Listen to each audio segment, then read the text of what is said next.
Okay, folks, so 9 minutes up to 4 p.m. This is Spoon 107.5 FM. We're also live on Fabric 101.1, Super 95.5, plus other stations that are relaying us across Liberia. We're live on Spoon TV, Liberia's biggest online TV platform. And of course, this is Elections 2023 Updates 360. And we've been doing this since the 10th of October 2023. On that day, Liberians did go to the polls to elect a president, vice president, 73 representatives, and 15 senators. Out of the 15 senators, though, 11 those who went for re-election, 11 did lose their seats. We'll be giving you the numbers as well as representatives who retained their seats and those who will be making their first, entry into the national legislature as well. Whoever it is you're listening to us from, this is how I love to welcome you. My name is Diamond Slanger. According to the weather forecast for Liberia, it's a sunny afternoon, though, where I am now in Congo Town, but other parts of the country we're getting reports that it's been raining. It's a bit cloudy here and there, but according to BBC weather, today we should expect thundery showers and light winds. So from 4 p.m. this evening or this afternoon, we should expect it to be clear, but with thundery showers across the country. Light rain showers around 5 p.m. And light rain showers up to 6 o'clock, and then from 7 to the later hours of the night, we should expect between thundery showers and light rain showers intermittently. But we're not here to talk about the weather. I just want to tell you how beautiful it is and what we should expect. We're talking about elections results as well. What should we expect? What are Liberians expecting to hear from the National Elections Commission as well today? Well, the inevitable is the NEC is going to announce a runoff. That's a fact. Because if you look at the current data, the two top candidates have got 43%. With a late point and Abiyan, they still stuck on 43%. If you look at the number of polling places already reported by the NEC, you're talking about 99.97%. You left with 0.3% to be reported by the NEC to make 100%. Even if you give all to one particular candidate, the two forerunners, they can never reach 50%. That's the fact. That's the maths. Liberians have understood this, and for that fact and that reason, they've seen that politicians have already started doing their underground game, trying to get alliances, form mergers, and the rest of these things. We'll get into all of that, though. So tell a friend to tell a friend to tell another friend that at exactly 4:30 p.m. Nelson Kule and his team there at the National Elections Commission are going to join us on this broadcast. We are going to keep you updated as we've been doing, and we're also going to give you information from across the country as well. My name is Diamond Slanger. I'm going to be here with Yekezi Zube. You indeed are welcome. So when we go to the Constitution of the Republic of Liberia, the 1986 Constitution of the Republic of Liberia, Article 1 says, and I read those: all power is inherent in the people. All free governments are instituted by their authority and for their benefit. And they have the right to alter and reform the same when their safety and happiness so require, in order to ensure democratic government which responds to the wishes of the governed. The people shall have the right at such period, and we're talking about this period, and in such manner as provided for under this Constitution, to cause their public servants to leave office and to fill vacancies by regular elections and appointments. That is Article 1 of the 1986 Constitution of the Republic of Liberia, vesting all power in the people. That you are giving your voter card for 5,000 or $20 or $25, you are selling that power and that right given to you by the Constitution. That you, the people, when you feel that your government is not working in your good and you don't feel safe, the Constitution talks about safety and happiness. If you are happy, if you are safe, and safety is just not security-wise, economic safety, job security. You are safe to invest in your country. You are safe to move around. Safety is relative. If you are safe and you are happy, the Constitution says you can retain your government by voting at such period. If you're not safe, you're not happy, and you feel the government is not working in your interest, that appointed official is not working in your, that elected official is not working in your interest, at such period as it was on the 10th of October, and every other time we have elections or by-elections in this country, you go and exercise this right of yours. Because all power is inherent in the people, that is the reason politicians come to you with all sorts of promises and all sorts of things and try to get you to vote for them, because they know the power is vested in you. You are their employers. And if you, the employer, is not happy, let's bring it home. Let's just bring it home so we can understand it. If you employ somebody and you've got all right to terminate the contract, and all power is vested in the employer, and this employee of yours is not doing things as you said, as it has been laid out in your contract, and you are unhappy as the employer, will you continue with that employee, or you let them go when you have all of the rights? That's just how it is. That's just how it is. But let's come down to what will be happening today in Article 83B. As announced by the NEC, there will be a press conference or a press briefing today, as they've been doing since the 11th of October, updating the public. So we'll come to Article 83B. We'll start from 83A and come to 83B that talks about elections. Okay, so you know exactly how important this is for you. Article 83A of the 1986 Constitution, Republic of Liberia. A. Voting for the president, vice president, members of the Senate, and members of the House of Representatives shall be conducted throughout the Republic on the second Tuesday in October of election year. The second Tuesday was the 10th of October. All elections of public officers shall be determined by an absolute majority of the votes cast. If no candidate obtains an absolute majority in the first ballot, a second ballot shall be conducted on the second Tuesday following. The two candidates who received the greatest numbers of votes on the first ballot shall be designated to participate in a runoff. Article 83C. The returns of the elections shall be declared by the Elections Commission not later than 15 days after the casting of ballots. Any party or candidate who complains about the manner in which the elections were conducted or who challenges the results thereof shall have the right to file a complaint with the Elections Commission. Such complaint must be filed not later than 7 days after the announcement of the elections.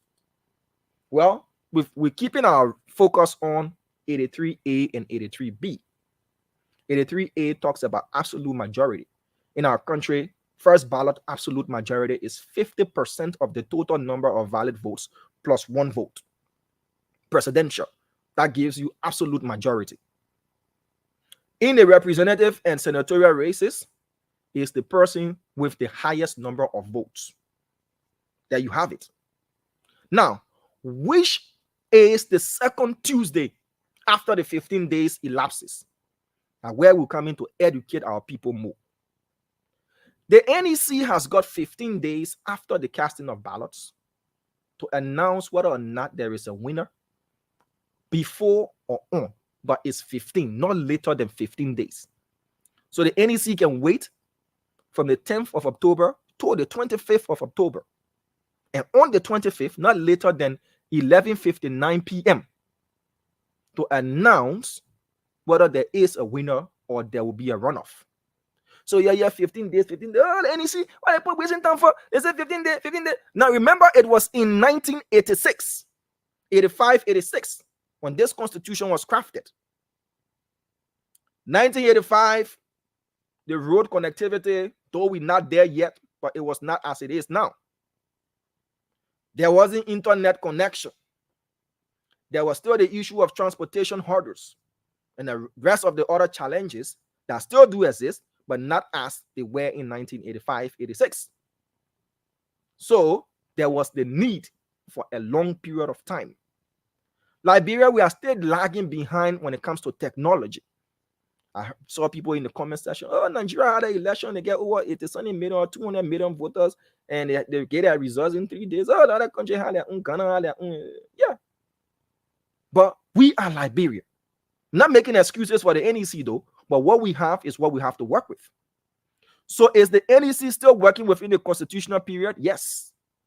It elapses tomorrow at 12 midnight. So Madam Deviata Brown Lasana can wait for tomorrow, 11:59, 11:50, and call a press conference and declare whether there is a winner or not, and announce a runoff and open campaign immediately. So according to our constitution, the second round or the runoff is to happen by law 2 weeks after the NEC announces a runoff. Take your calendar so nobody can confuse you. That information for you to get firsthand. So take your calendar and take from the 25th, which is tomorrow, which is when this whole thing is supposed to elapse, and look for the second Tuesday after the 25th. You see the 25th, the 26th, the 27th, the 28th, the 29th, the 30th. The 31 is the first Tuesday. So you come again, you come again, and then you see the second Tuesday after this election has been announced. The second Tuesday is on the 7th of November. The second Tuesday is on the 7th of November, according to what the Constitution says. So again, only the NEC can come up and announce, and that's what we're expecting today, that the National Elections Commission is going to announce and declare a runoff as per the Constitution, declare campaigning opened, and candidates can now stop doing the underground maneuvering they're doing and publicly solicit support and declare. People wondering, but why people not declaring yet? Why people not saying we signed it on? It has not been announced officially that there will be a runoff. But are the two political parties already garnering support yet? We saw Appeton with the UP, we saw Appeton with the CDC. Appeton is Appetoning. Appeton is making his connections. They're reaching out to him. We see opposition, United Party calling for opposition solidarity. We see the CDC also soliciting support. But it's going to be official now. People are going to make pronouncements, whether they will sit on the fence like we saw in 2017, whether they will take a side like we saw in 2017, 2011, and 25, or they will relax. So officially, you hear people giving their positions after the NEC announces a runoff and declares campaign opened. This is going to be more rigorous because you have 2 weeks to get as much support you can get, to reach out to the country in different ways and manners, to fill up the gap. Because for those of you who can watch football game, they want what we can call sudden death. Sudden death. That we can call sudden death. When they kick the 5-5 penalty, then they go kick 1-1. When they go kick the 1, when you miss your friend score your it finish. When they can call sudden death. Single mistake. You are a sudden death here. So you see deals. You see concessions being made. You hear about concessions being made. You see cross-carpeting. People will be surprised by allegiances. Those who will be crossing from opposition to ruling position. Those who will be crossing from ruling position to opposition. Those who will be saying, well, my followers can go where they feel they're going. They can vote for whoever they feel they're voting for because we want to jeopardize our political future. You see all of this. But at the end of the day, there must be an elected president and an elected vice president. And this is the crucial end of our electioneering process in our country. So we just thought to make this clear for our people to understand how it is and how it works. So don't expect everybody to go to the CINSA. Don't sit down there and say, oh, I thought the men are opposition. Why you going to the ruling position? People getting their concessions. What you can give and what you can take, that was going to be happening. You heard the Unity Party standard bearer talk about a government of national inclusion. You heard the Unity Party standard bearer talk about a government of inclusion. Campaign didn't open. Campaign is not open for the second round officially, but covertly you was campaigning. You are sending a message out there that, look, if you can't join our second round, we'll get space for everybody. And you get the same messaging coming from the CDC, because these are the two parties going in the runoff. And in politics, it's about interest and it's about security. So at the end of the day, Article 1 tells you it is your right to select or elect your officials based on your happiness and your safety. Make a decision. All right, but let's talk about those who their employers said they are now returning to the capital. Remember, I said 73 representatives went for re-election. Were bidding and vying to be re-elected. That they've done well for their people and they want to continue serving their people at the legislature. Some of them were giving Anyankoto. So no, we sent you there for 6 years. You did nothing tangible. We are not going to retain you. Some were said to that, yes, what you did for us over 9 years and over 6 years, we appreciate it. We are happy. As a people in this district, we have come to tell you thank you. And we have now extended your contract for another 6 or 9 years. Others said, look, you've served here for too long. Give other people a chance. Not inheritance here, not birthright here, not your family inheritance.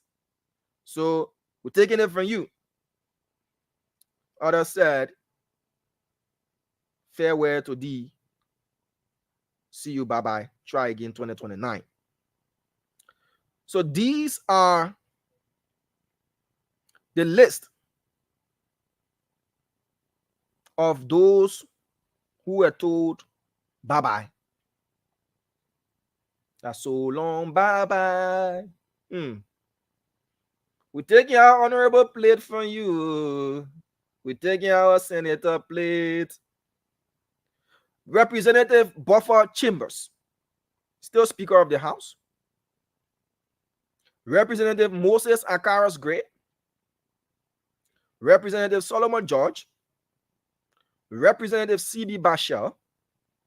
Representative Lawrence Morris. Let me go to the one that got their counties.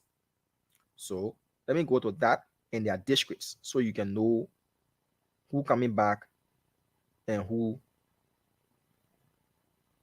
isn't returning. So in Bombing County, District 1, declared winner is Obadiah J. Vani of the Unity Party. District 2 is Manan B. Johnson Jr. of the Unity Party. And in District 3, Bombing County, is Sam P. Jala, an independent candidate. These are representatives who won the 2023 elections and declared winners by the NEC. But remember, though, those who feel aggrieved can file their complaint to the National Elections Commission. And whether or not, based on their complaints, these winners, their statuses as winners are going to be evoked or revoked by the NEC, or the NEC is going to uphold. Remember, it can go from the hearing officer, move to the Board of Commissioners of the NEC, and then the last place is the Supreme Court of the Republic of Liberia. But these are the winners as announced by the National Elections Commission in the representative race 2023. So for Bombing County, District 1, you have Obadiah J. Vani of the Unity Party. District 2, you have Mana B. Johnson Jr. of the Unity Party. And in District 3, you have one Sam P. Jala, an independent candidate. In Bong County, District 1, you have Prince K. Konya, an independent candidate. District 2, James M. Colette, PUP. District 3, Josiah Marvin Cole, CDC. District 4, Robert Flomo Womba, Unity Party. District 5, Eugene J.M. Colley, CDC.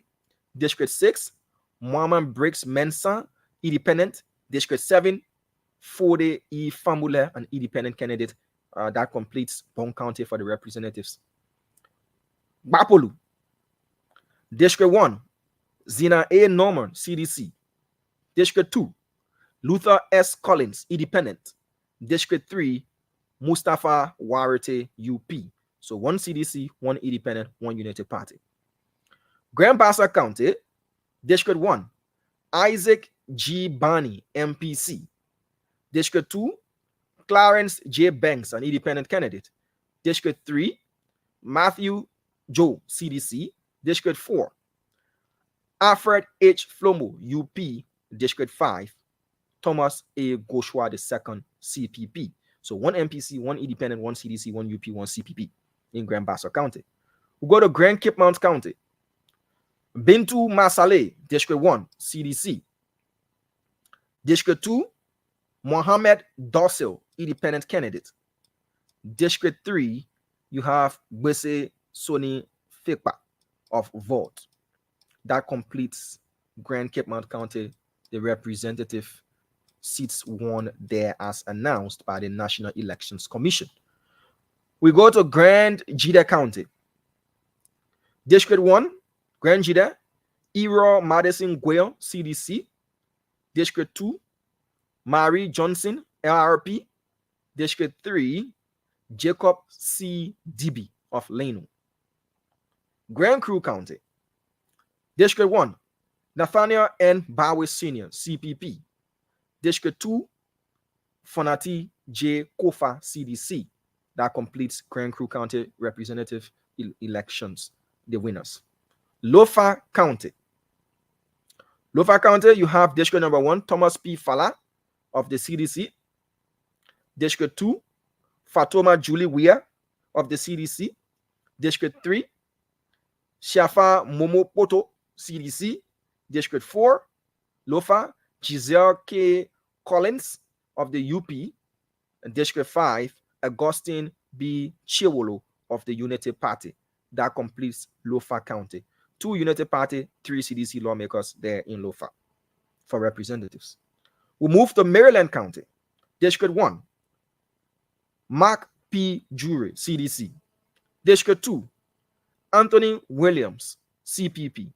District 3, Austin Bleedy Taylor, independent candidate there in Maryland County. That completes Maryland County representative race winners. Margibi County. District number 1, O.P. Roland Cooper, an independent candidate. District number 2, Alva K. Jones, CDC. District number 3, Ellen A. Atore, independent candidate. District 4, Emmanuel Ya, CDC. District 5, Clarence G. Gar, CDC. So in Margibi County, you have 2 independent candidates winning and 3 candidates on the CDC tickets. Monserrado County, that comprises 17 districts. District number 1, you have Yatu Rugi Bari, CPP. District 2, Sarafode Seku Kane, UP. District 3, Sumoke Moba, ALP. District 4, Michael A. Thomas, independent. District 5, Priscilla A. Cooper, UP. District 6, Samuel R. Anders, independent. District 7, Emmanuel Dan, independent. District 8, Prince A. Tolls, UP. District 9, Frank Safoko, CDC. District 10, Yeke Wa Koluba, independent. District 11, Richard Nangwe Kun of the UP. District 12, Jerry K. Yubo, independent candidate. District 13, Edward P. Flomo Jr., CDC. District 14, Muka Kekula Kamara, CDC. District 15, Abu Bana Kamara, CDC. District 16, Dixon W. Sibu, CDC. And District 17, Monserrado County, Bernard Blue Benson of the CDC. So that completes Monserrado County, winners of the representative races there in this county. Nimba County, that comprises 9 districts. District 1, Samuel N. Brown Sr., independent candidate.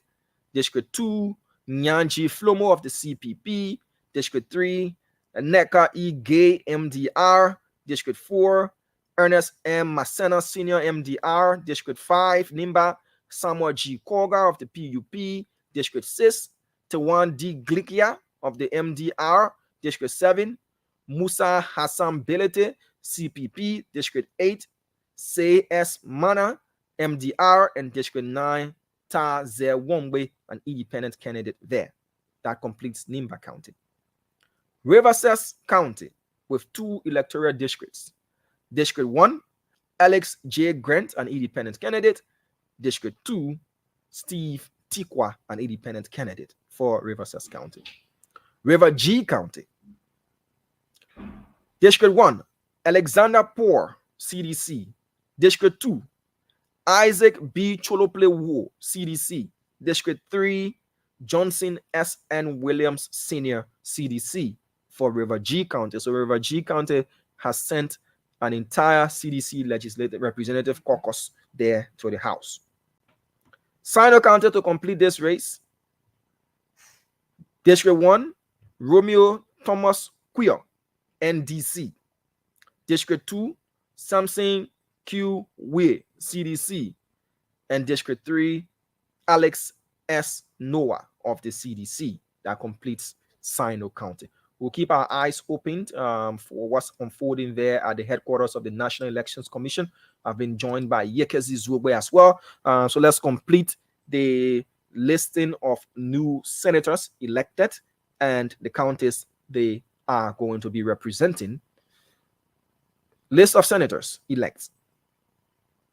Bomi, Alex J. Tyler Sr., an independent candidate. He defeated the incumbent Morris G. Setuma there in Bomi. Bong, Johnny K. Kwehi, independent candidate, replaces Dr. Henrik Topa there in Bong County. Bapolu County, Amara M. Kone, independent candidate, replaces Senator Daniel Nathan Sr., deceased. May his soul rest in peace. Grand Bassa County, Senator-elect Besonga M. Finley, returning to the Senate. He massively defeated outgoing Senator Jonathan Kaipe there. We move to Lofa County. Momo T. Saros, Senator-elect, again massively defeating incumbent and outgoing Stephen Zago. To Cape Mount County, Senator-elect Ma Vabla M. Daba of the UP, again defeated massively outgoing Senator Vanning G. Sherman and caused his resignation from politics in the country. Man Daba Vabla, why did you do that? We go to Grand Jida County. Senator-elect is Thomas Yaya Nimle of the LRP, again defeated outgoing Senator Marsha Dennis of the CDC. To Margibi County, Nathaniel F. McGill of the CDC replaces Senator Jim Tonola of Margibi County, who chose not to recontest. So Senator-elect there is Nathaniel F. McGill, former Minister of State for Presidential Affairs. To River G County, Francis S. Dopo, an independent candidate, again massively whipped outgoing Senator Komine Wise, River G. We move to Riverside County. Bill T. Twawi, CDC, again, dragged outgoing Senator Francis S.P. there in Riverside County. He's also from the CDC, Bill Twawi. To Sino County, Creighton O. Duncan decided to take the dictionary out of the Senate in Senator Milton Tiaji. So that is Creighton Duncan of the CDC, again massively won outgoing Senator Milton Tiaji there of Sino County. Montserrado County, Sir H. Joseph of the CDC retained, and Nimba County, Prince Johnson, MDR of Nimba, retained, and Maryland County, Bebo Brown retained of the CDC, and in Grand Cru County, Albert Chi retained as well on the CDC ticket. So the 15 senators who went for re-election, Albert Chi retained. The people said 9 years, we'll give you another 9 years. Bobo Brown of Maryland retained. The people said we'll give you another 9 years. Prince Johnson retained. Nimba County said we'll make it 27 years. And 27 years for 27 years. Yeah. 27 years. Okay. Is that a record in Liberia? It is. At least I think in terms of being elected. Yeah, I think it's unprecedented. Okay. And we also have, so these are the 4 senators that were retained out of the 15 that went for re-election. 11 were told to pack their bags, book back the legislature, or don't come back until there'll be a next round of elections in the country. So let me bring Yekezi Zugbe on. We'll also be crossing to the National Elections Commission. Okay. Yeah. Thank you. All right, Yekezi, you're welcome. Yeah. Thank you, and it's a pleasure to be here again on this afternoon to bring you up to speed with what will be happening this afternoon at the National Elections Commission. On Friday, the Elections Commission had said that it would have been announcing the final results on yesterday, but apparently it was postponed to today instead of yesterday. So we are waiting 4:30. Usually, they don't start at 4:30 prompt. So anytime after 4:30, anytime it starts, as a matter of fact, we will be bringing up to speed with all of the happenings there at the National Elections Commission. But from results, okay, I think the sound, there's a feedback down to that. There's that I'm very low. I'm coming. That was because.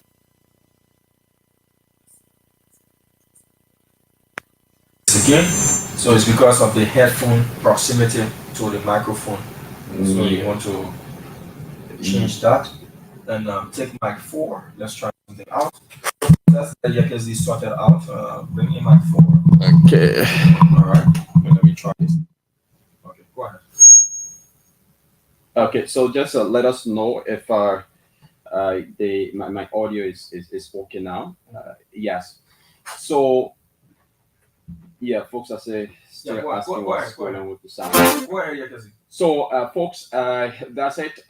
From the results currently on the website of the National Elections Commission, it tells you that there's a possible runoff, and as we gear towards this runoff, that will be officially announced today by the National Elections Commission. But as we gear to the runoff, wow, it's not going to be an easy race. It's not going to be an easy race. It's going to be a very tense political battle. Very, very tense one. Wherein negotiations will have to, play out. Money as well. Money will play. Of course, money is going to play. You're going to see split within political parties. At some point in time, you're going to see maybe executive of political parties going one way and other floor members of the party going another way. And you also see even supporters or partisans of that, political party going another way. So there will be a lot of surprises. People that you perceive to support, certain political institution during the runoff might just frustrate you. Might frustrate your perception in this runoff. So anything for that matter is expected.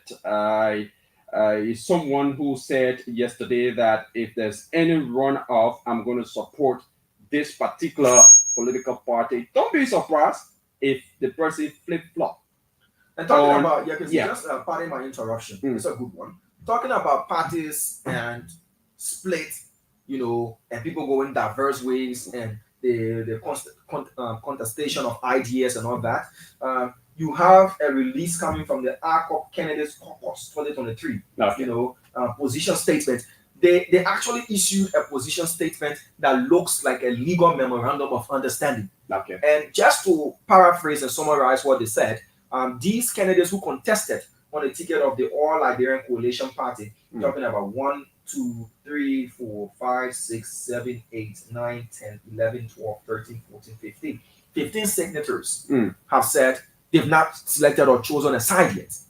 And you find these kind of negotiations happening. Yeah. Where one group, and this is what we call divide rule and e-plenty. Yeah. One group will say, we agree with this particular party. Another group will say, no, we haven't agreed. We're talking to this other party. Once the negotiation is not done, you don't have a full-blown conclusion and support. People will try to get from as many sides, and in this race, we have two sides that will be going for the runoff. And to get from both sides, and then it's going to be about concessions, as you said. What can you give us? If we give you this, what can we take? But just a quick question to you. I know I asked Nelson the same question. We see Appeton.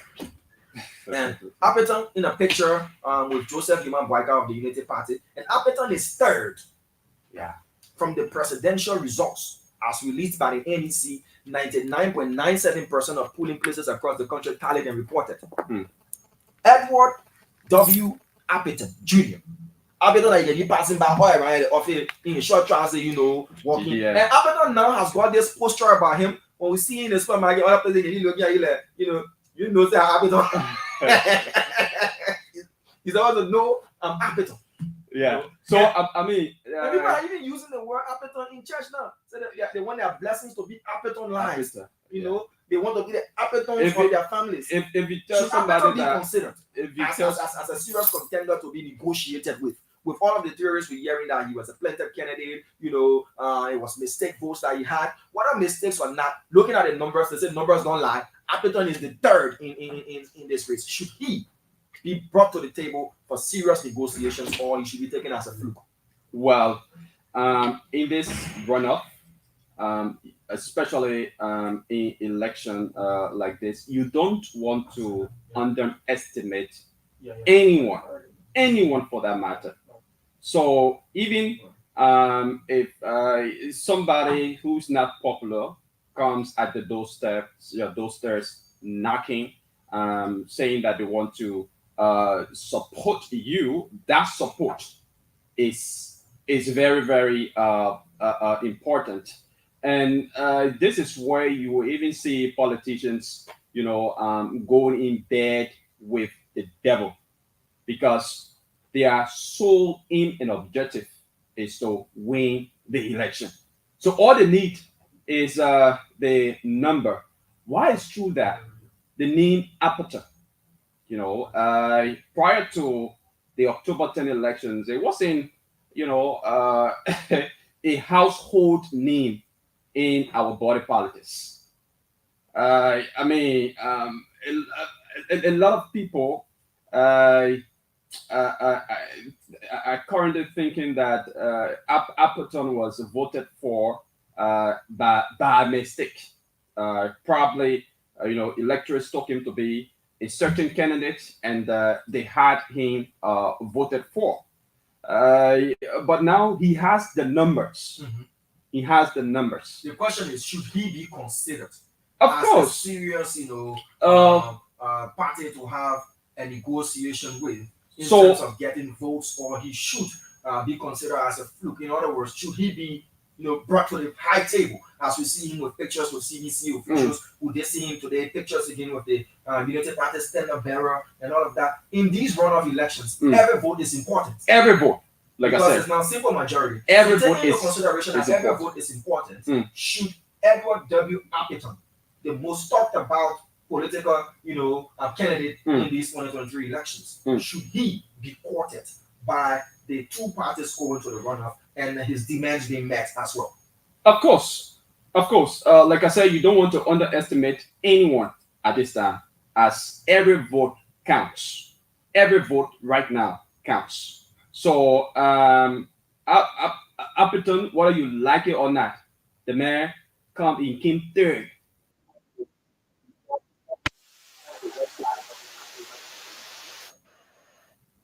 Yeah. So I mean, is you might not have thought of him being a serious contender, but now he has the number. So the two sides that are going currently into the runoff, the new vote, and so they will want to sit on the round table with them. So now, even if let's assume that Appleton was a mistake, presumably. Okay, uh, but on a normal note, he still would have got no certain a percentage. Not as what it is. Yeah, it might not be. If you say Yes. that. If you say that. Yes, it might not be what it is. The a little over 40,000 votes that he accumulated, but he might have accumulated 500 votes or even 200 votes. That's enough for a runoff election. So, in other words, let's just conclude, because I see the chairperson of the NEC is taking her seat as well, Madam Deveda Brown-Lassana, to take our folks to the National Elections Commission. Whether Appleton is Appletonizing as he has Appletonized the votes, and he has prepared himself for the upper echelons of Liberian politics and has inscribed his name in the historical books of Liberia. Quickly, see the chairperson taking her seat. Should he be considered? Yes or no? He should be considered. It should be considered. All right, I guess we have to leave it there and go over to the National Elections Commission. All right, folks, we've been having an in-studio discussion, but the main melting pot, the place that you want to hear from, is the headquarters of the National Elections Commission. Let's go there right now and hear from the chairperson of the NEC, Madam Deveda Brown-Lassana.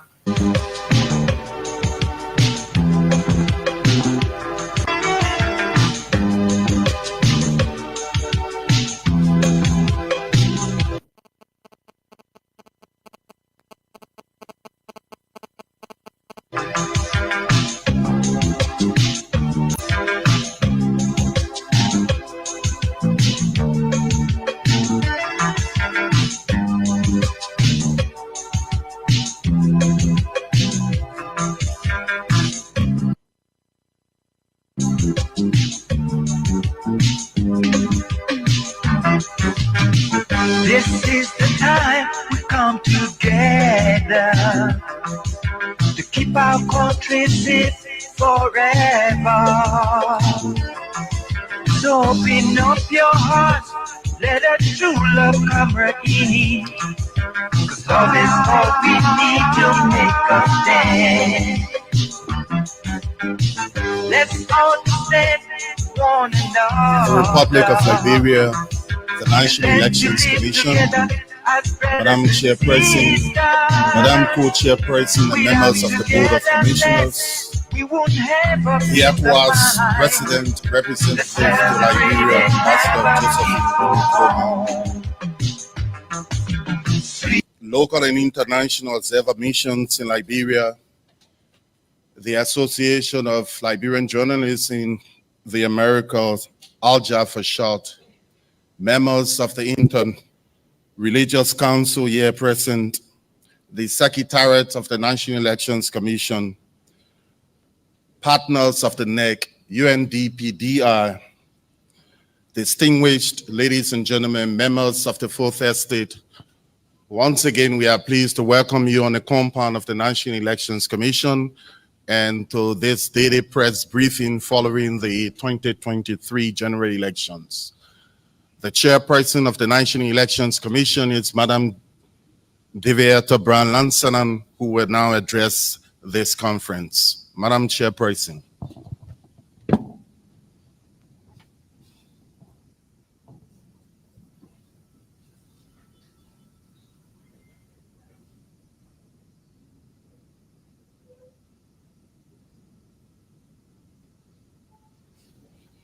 Good afternoon. In recognition of United Nations Day, I invite you to please stand for a moment of reflection.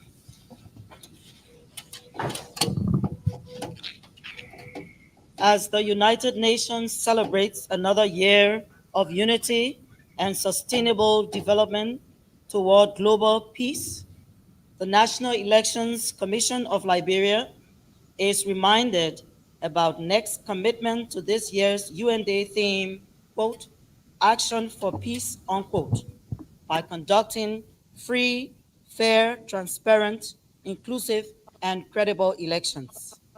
The Commission's commitment to peace is also to put at the disposal of all candidates in the 10th October 2023 presidential and legislative elections the electoral dispute resolution mechanism through which their grievances will be heard and resolved according to the law. In the words of UN Secretary General Antonio Guterres, quote, "Peace is needed today more than ever before," unquote, stressing that, quote, "It is our responsibility to help build that world of peace, sustainable development, and human rights for all," unquote. Happy UN Day to all.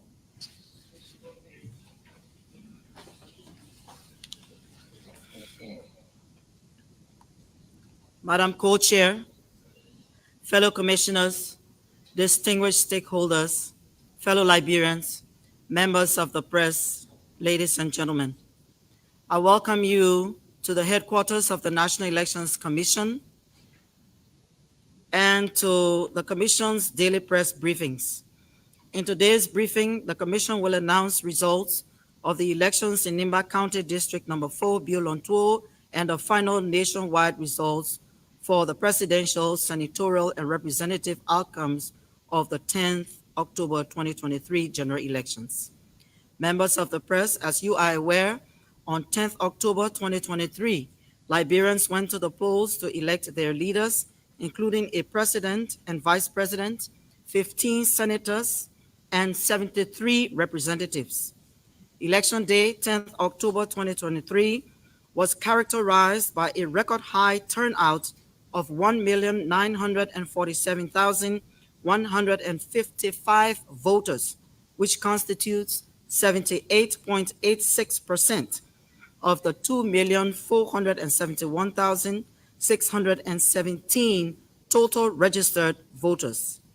This huge turnout is unprecedented in Liberia's modern democratic election history and is due in part to the Commission's successful transition from optical mark recognition OMR system to voter registration to the use of biometric technology for the registration of voters, which produced an excellent final registration roll for the 10th October elections. The Commission notes that these elections attracted much attention from some 10,000 national, regional, and international long-term and short-term observers that were accredited by the Commission to observe the elections. These observers were deployed across the 15 counties of Liberia, and they took stock of how the NEC implemented international standards and electoral best practices in conducting the elections in Liberia.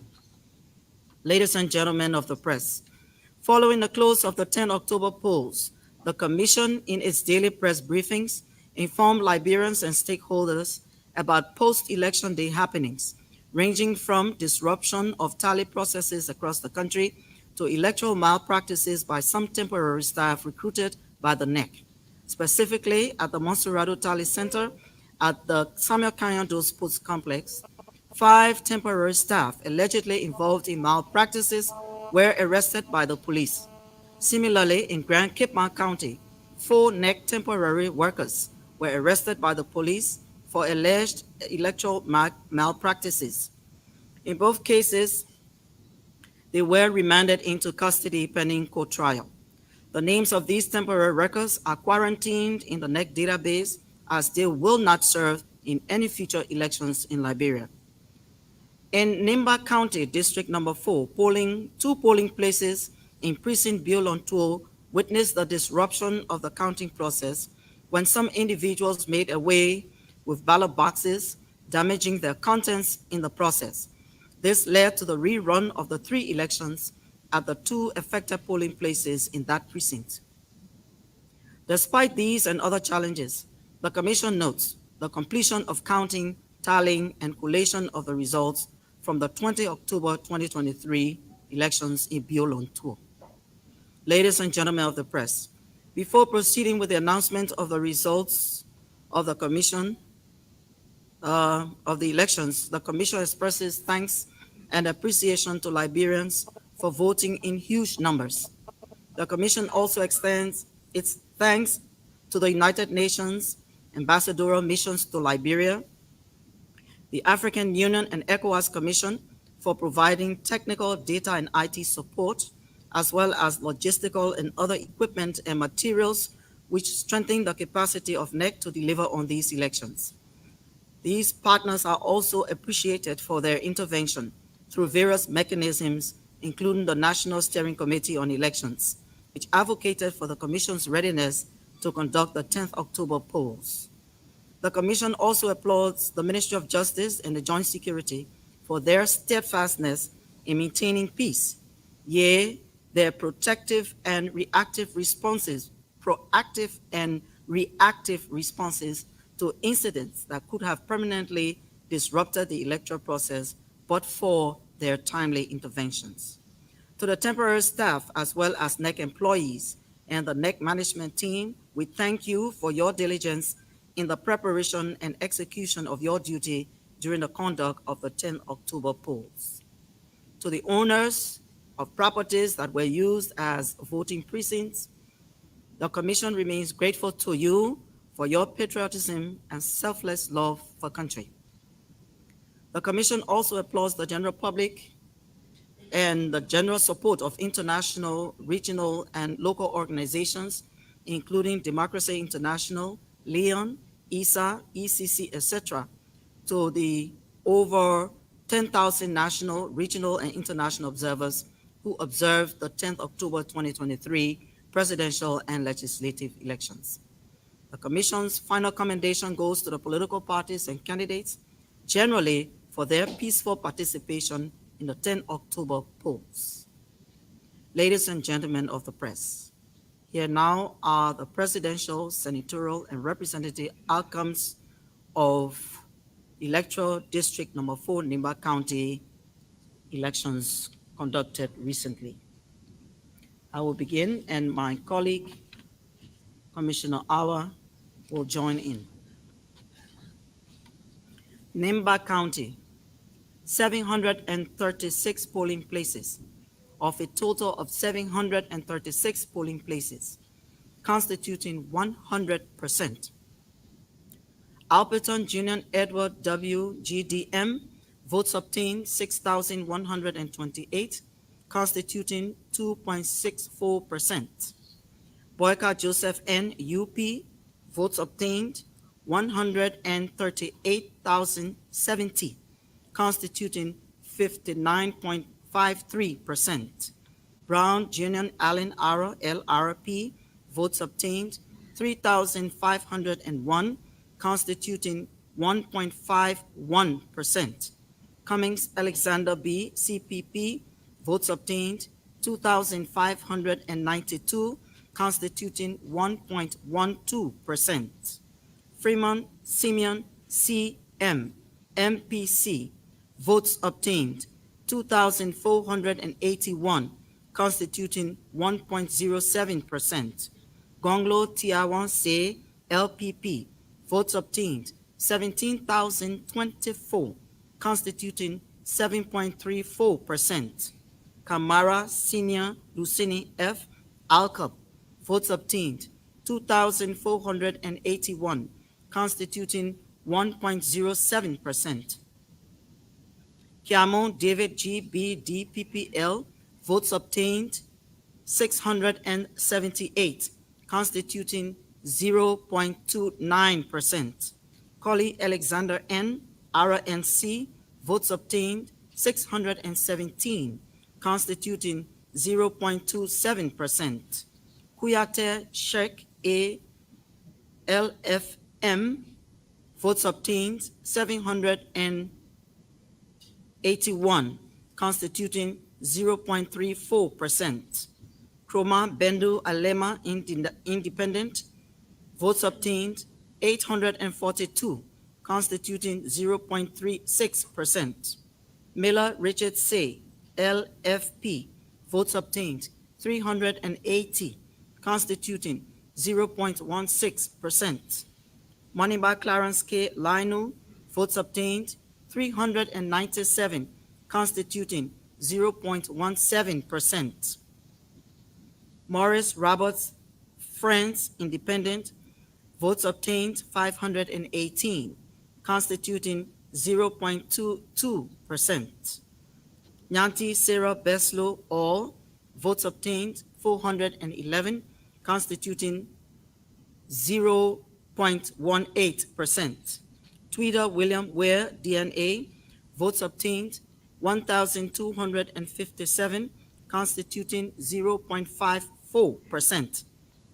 Turner Joshua Tom NLP, votes obtained 835, constituting 0.36%. Weah George Mannen CDC, votes obtained 50,427, constituting 21.74%. Wapo Jeremiah Z votes obtained 1,319, constituting 0.57%. Yofi Luther N. Rebuilders, votes obtained 1,191, constituting 0.51%. Total valid votes 231,930, constituting 100%.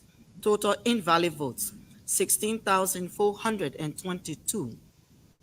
Total votes 248,352. I now invite Commissioner Awa to read the senatorial and representative votes from Nimba County District 4.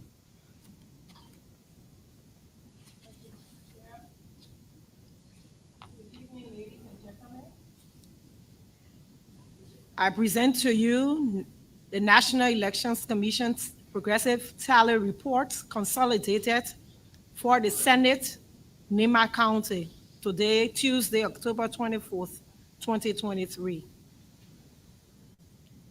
The Senate, Nimba, 736 polling places of the total of 736 polling places, constituting 100%. Candidates: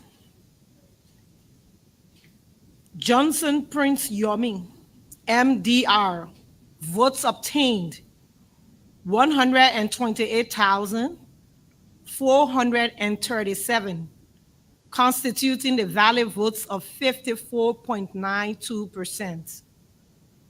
Tayen Junior Nya, Independent, votes obtained 56,651, constituting the valid votes of 24.23%.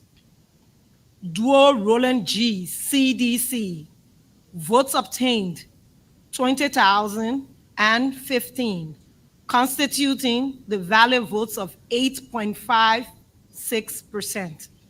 That concludes the Senate, Nimba County. We proceed with Electoral District 4, Nimba County. 84 polling places of the total of 84 polling places, constituting 100%. Candidates: Mencier Senior Ernest M, MDR, votes obtained 7,760, constituting the valid votes of 28.89%. Kargon Gompu L, CDC, votes obtained 7,755, constituting the valid votes of 28.87%. Kwanu Orlando M, NDC, Votes obtained, 2,047, constituting the valid votes of 7.62%. That concludes the returns from Nima County. Madam Chair, I duly submit. Thank you, Commissioner Awa. Members of the press, the Commission, having completed the nationwide tally of votes with 100% of all polling places reporting, the following is the final presidential election outcome, which I now read. National Presidential Progressive Tally Report Consolidated. 5,890 polling places of a total of 5,890 polling places, constituting 100%. Alperton Junior Edward W. GDM, votes obtained 40,271, constituting 2.20%. Boyka Joseph N. UP, votes obtained 796,961, constituting 43.44%. Brown Junior Allen R. LRP, votes obtained 15,607, constituting 0.85%. Cummings Alexander B. CPP, votes obtained 29,613, constituting 1.61%. Fremont Simeon CM MPC, votes obtained 13,205, constituting 0.72%. Gonglo Tiawanse LPP, votes obtained 26,394, constituting 1.44%. Kamara Senior Lucini F. Alcop, votes obtained 35,988, constituting 1.96%. Kiamon David G. DPPL, votes obtained 5,086, constituting 0.28%. Collie Alexander N. RNC, votes obtained 4,398, constituting 0.24%. Kuyate Sheikh A. LFM, votes obtained 5,100, constituting 0.28%. Kroma Bendu Alema, Independent, votes obtained 5,991, constituting 0.33%. Miller Richard C. LFP, votes obtained 2,885, constituting 0.16%. Monimba Clarence K. Lino, votes obtained 5,298, constituting 0.29%. Morris Robert Friends, Independent, votes obtained 3,363, constituting 0.18%. Nyanti Sarah Beslow, all, votes obtained 3,644, constituting 0.20%. Tweeder William Ware, DNA, votes obtained 11,184, constituting 0.61%. Turner Joshua Tom, NLP, votes obtained 9,813, constituting 0.53%. We are George Mane, CDC, votes obtained 804,087, constituting 43.83%. Wapo Jeremiah Z, votes obtained 9,149, constituting 0.50%. Yofi Luther N, Rebuilders, votes obtained 6,479, constituting 0.35%. Total valid votes, 1,834,516, constituting 100%. Total invalid votes, 114,639. Total votes, 1,949,155. Ladies and gentlemen of the press, the results of the 10th October 2023 polls showed that the ticket of the Congress for Democratic Change, CDC, obtained the highest number of votes, 804,087, constituting 43.83%, followed by the ticket of Unity Party, which obtained 796,961 votes, constituting 43.44%. However, ladies and gentlemen of the press, Article 83B of the Constitution of Liberia requires that for any presidential ticket to win outright on the first ballot, that ticket must acquire at least 50% plus one of the valid votes cast. Article 83B further states that where no presidential ticket obtains at least 50% plus one, the two presidential tickets that receive the highest number of valid votes shall participate in a runoff election to be held on the second Tuesday following the expiration of the time provided for in Article 83C.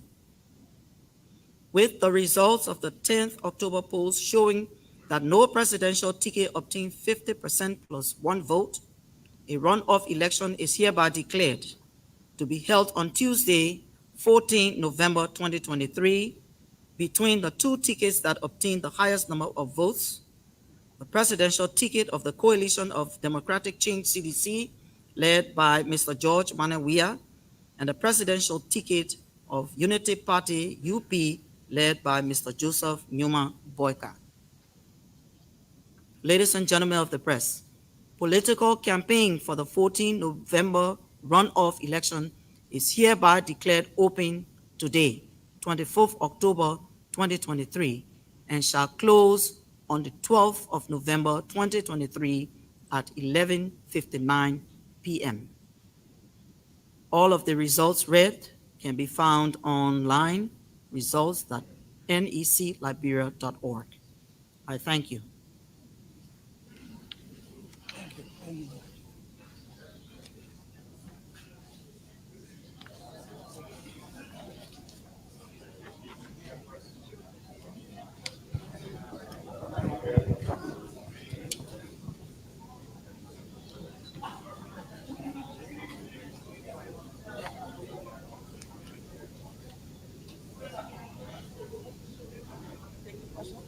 We take your questions. Thank you, Madam Chair. Question? Well, thank you, Madam Commissioner. My name is Ayisin Iba, and I report for KMTV. Well, as per the various reports that came out during your many press briefings, I'm concerned with regard to the total number of ballot papers that were actually untouched. Can we get the figure?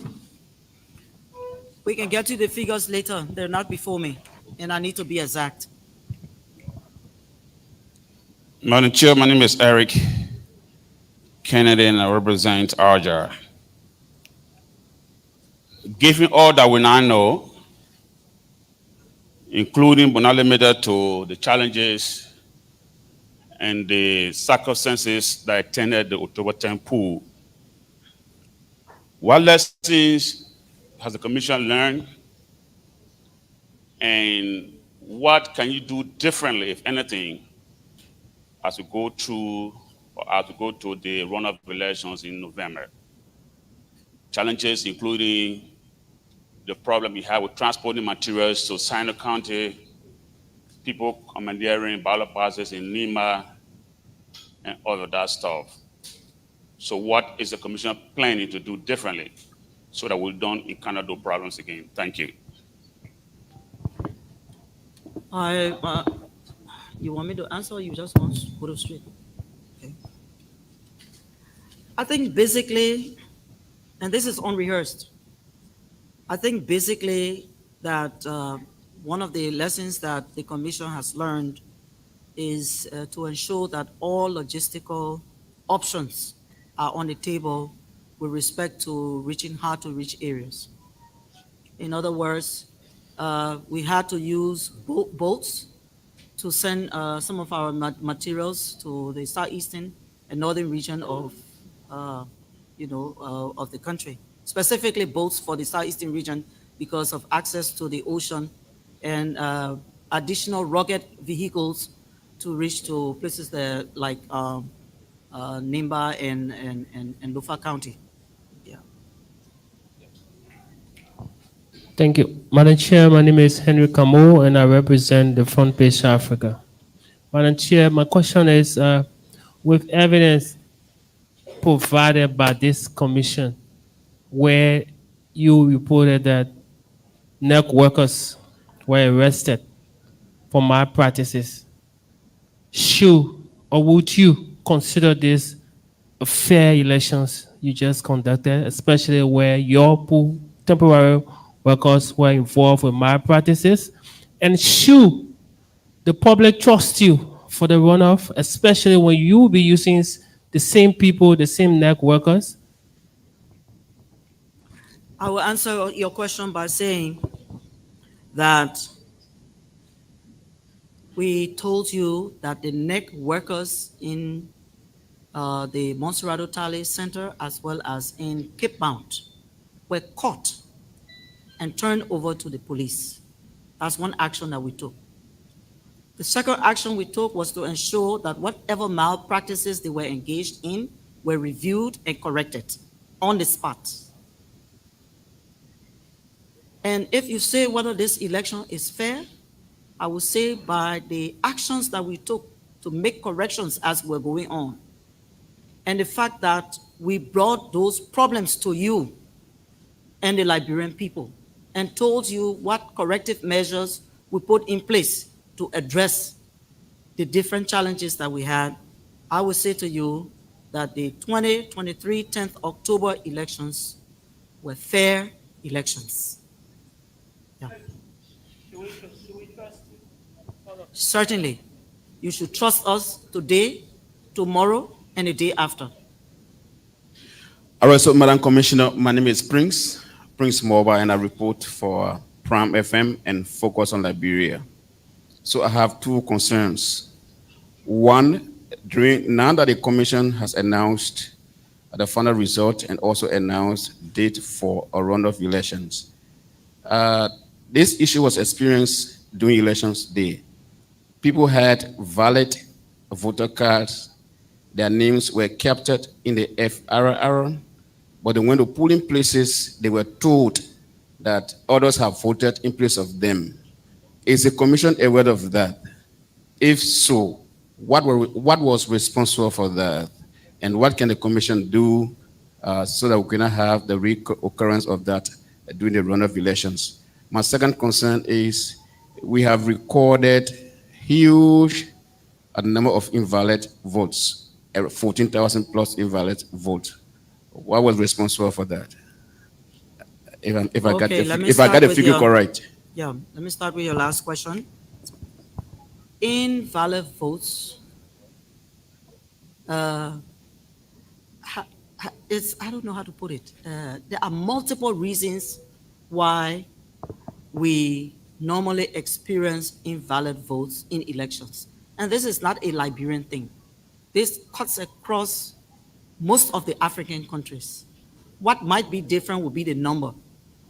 In this case, we say is 114,000 plus. So there are several reasons, but I will just name a few. We learned along the way that the number of ballots, 3 ballots given to voters, some were confused and did not know what to do. It looked too much for them, so they folded them without marking them and put them in the ballot box. Then Invalid votes also comes about when Liberians decide, and I'll put it this way, to be vexed with a candidate that they don't like and mark the person's face all over. Sometimes they put some 4-letter words all over their faces. And I'm saying this because we have done a survey before. And we saw some of the things that Liberians put on those faces of candidates that they don't like. They don't want to see the person.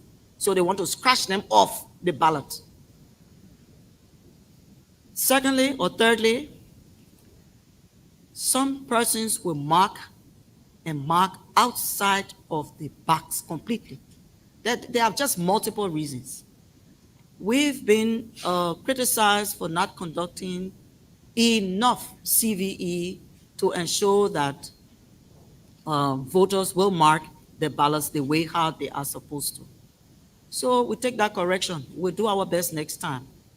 But also too, I would say that when we formulate a budget to address most of these things, those of us who criticize now should be the ones to say to the legislature, give the people the money. Because every step of the way that we take, we pay for it. So if we next time have to go from door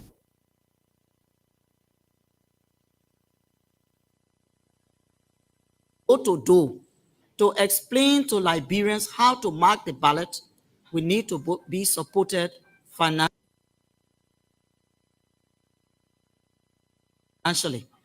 Then finally, I would say that to address civic and voter education in the long term is to ensure that electoral information is integrated at university level.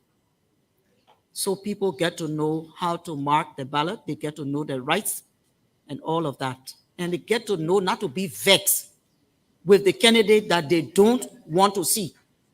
Because when you mark that ballot and you are vexed marking that ballot, you are simply saying, I spoil my ballot. Yes.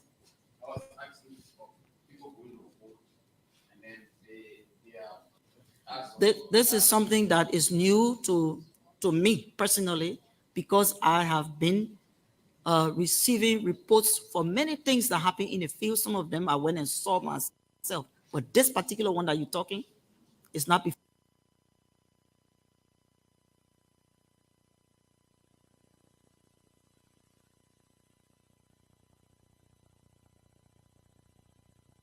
before me, it's not before the commission.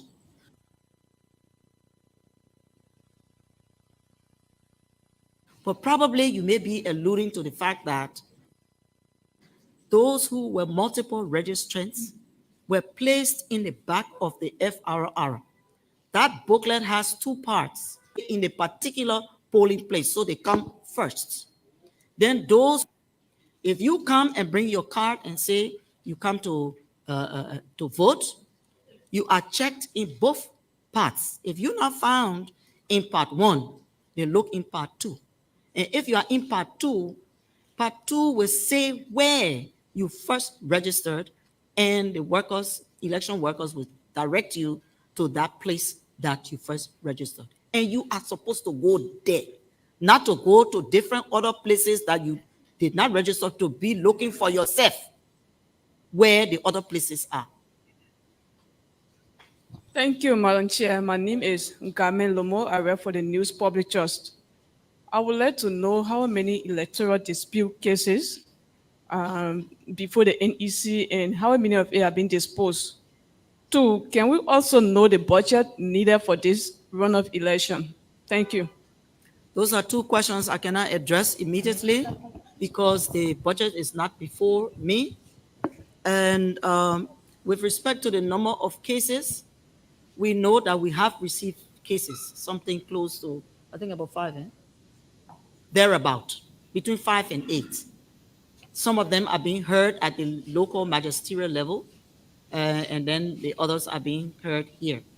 And we started hearing them already, but we have not ruled in any yet. But the information that you need, we'll give them to you the next time, please. So 3 men. Okay. Thank you very much, Madam Chair. My name is Evelyn Sipi. I report for AFP and DW. I just want to know from you, one, how is the Elections Commission considering the issue of inking the voters' fingers before casting the ballot or after? Which approach will be used during the second round? My next question is, of these different disputes and now election result has been announced, what happens and how do the public get to know the actual findings from these investigations?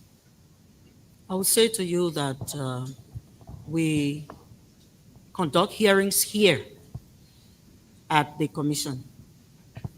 And if you're interested, like others have been, you probably might want to come.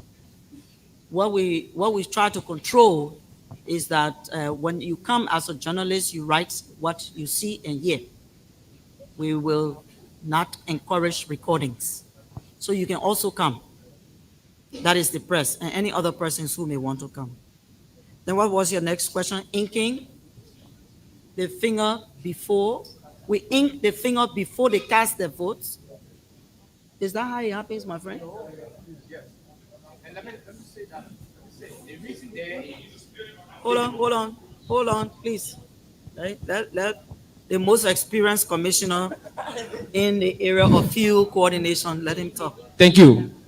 The reason why we ink before you cast your vote, because when you cast your vote, that's the last aspect of the process, and you have to leave the center. And the time you would take to drop your ballot into the ballot box, the ink has dried. And when the ink dry, it's a situation that indeed you have voted. And the staff will monitor you while you are putting your ballot into the ballot box. Now the issue that you want to raise would be the stain. The stain will not affect the mark that person has placed on the ballot paper. No, it will not mark. Because once the ink is placed on your finger, it takes less than 2-3 seconds to dry.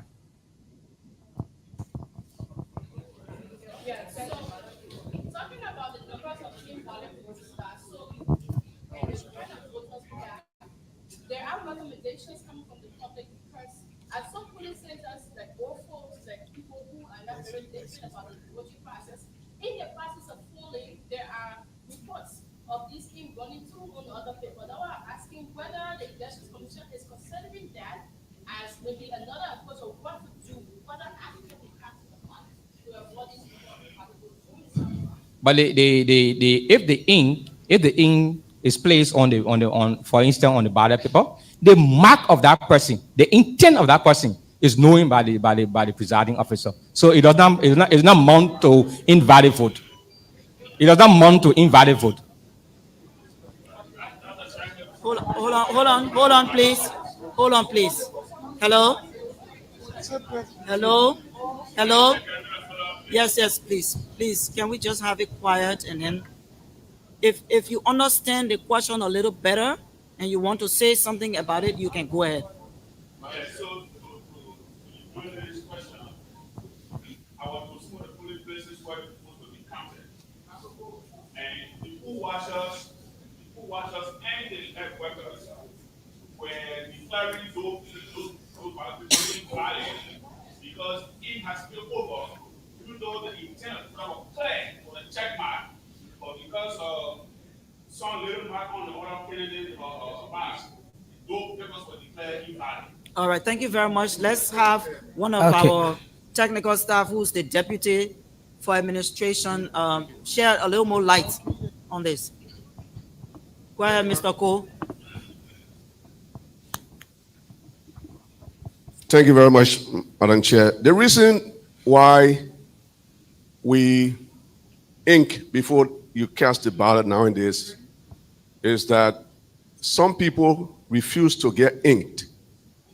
And once you shall have cast your ballot, there's no way that we have a remedy. So that's the reason why we say before you cast it, you are inked so that you don't return.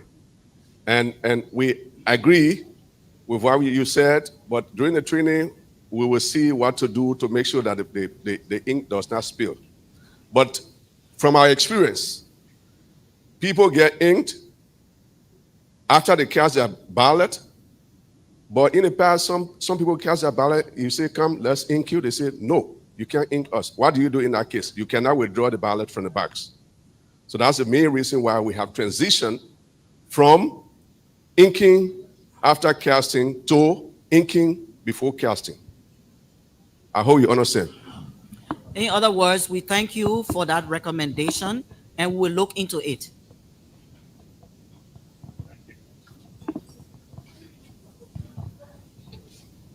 Thank you, Madam Commissioner.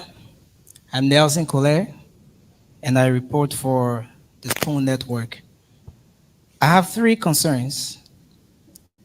The first one has to do with reports of trucking and another report of individuals purchasing voter registration cards.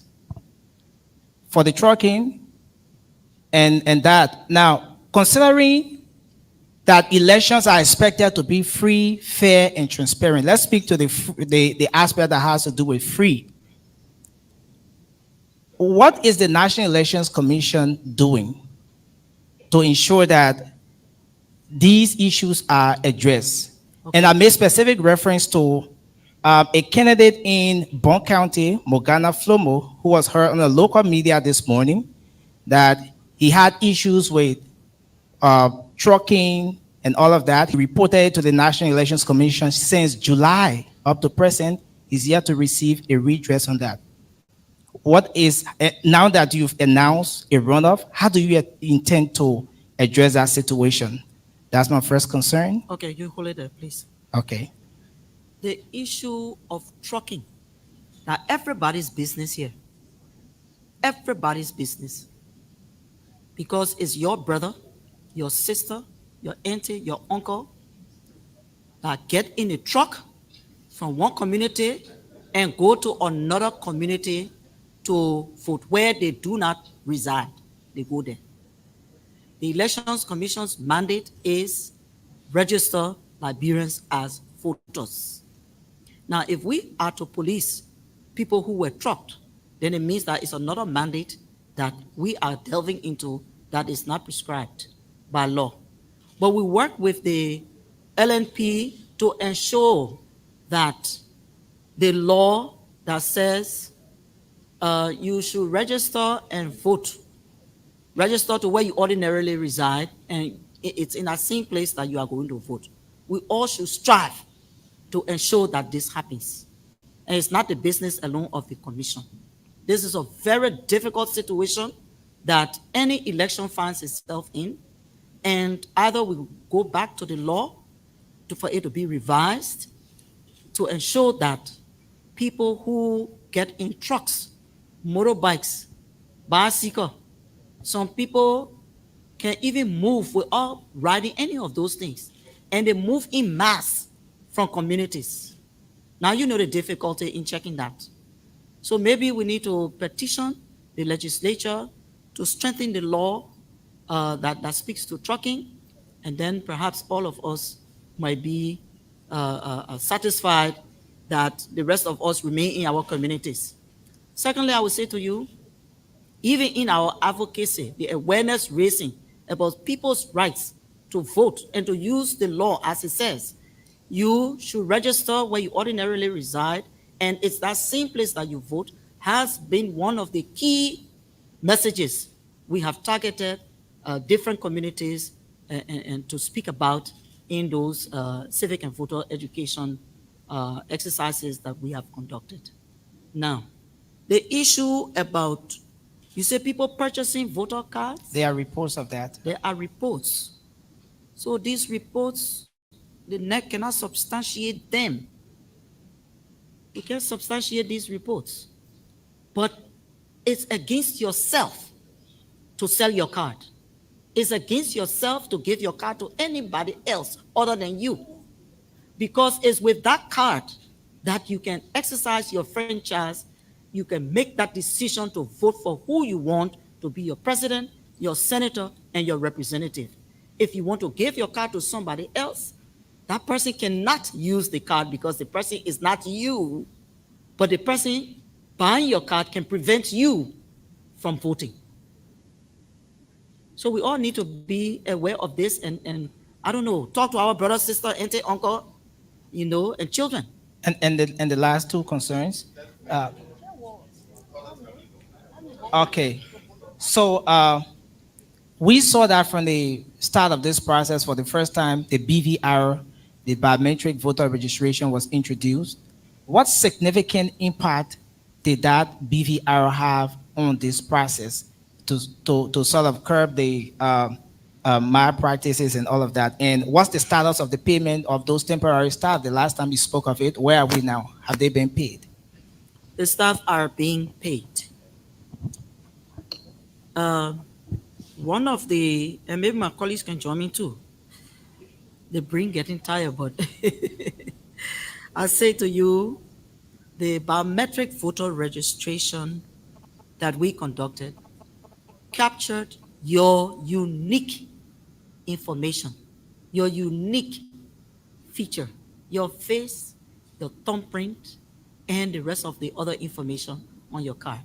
Your face and your thumbprint, even if you were a twin, would be different. Nobody else is you. And that is so important.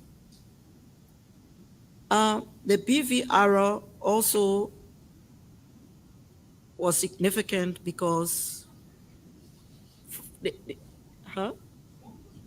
yes, one person, one card.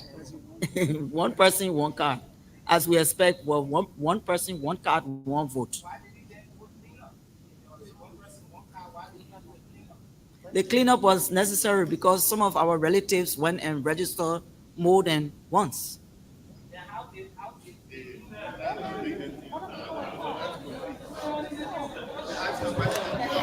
Okay, thank you.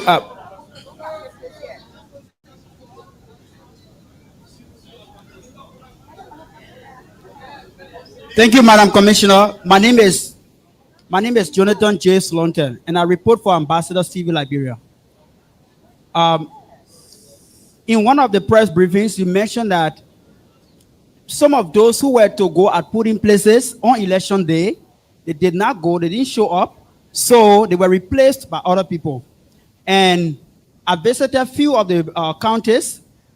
Voters had issue with those who were assigned in those places, some of those. One, the person couldn't identify or couldn't even know what to do when it comes to somebody being pregnant who stood online for 8 hours. Other people as well were not prioritized. And in one of those places, somebody stood online in the morning, went to the person and said, "Is this my line?" He said, "Yes." Only for the lady to reach at the door, almost 5-6 hours standing. They said, "No, you are not here, you are at the other place," which raised serious contention. What is the election commission doing for such a thing not to occur in the runoff? We will do everything humanly possible to train the staff to do the right thing. So probably what you may have experienced was unique to that one person who was also trained to recognize persons with disabilities as well as pregnant women, and others. So I would say that was just one case. Next question, please. Thank you, Madam Commissioner and the Board of Commissioners. My name is Moses Gazu from the BBC. One very important question. We said the second Tuesday after the legislative period for the first ballot, but the second Tuesday is not the 14th of November. Why? Is there any reason why, Madam Chair? Yeah. The reason is every electoral or elections that happens, there is something in the law that says you need to give a period for people to digest what you have pronounced. And if at all someone is not satisfied, they can raise contention. So you need that 7-day period. So then you start counting. You understand what I'm saying? Then you start counting from that. Yeah.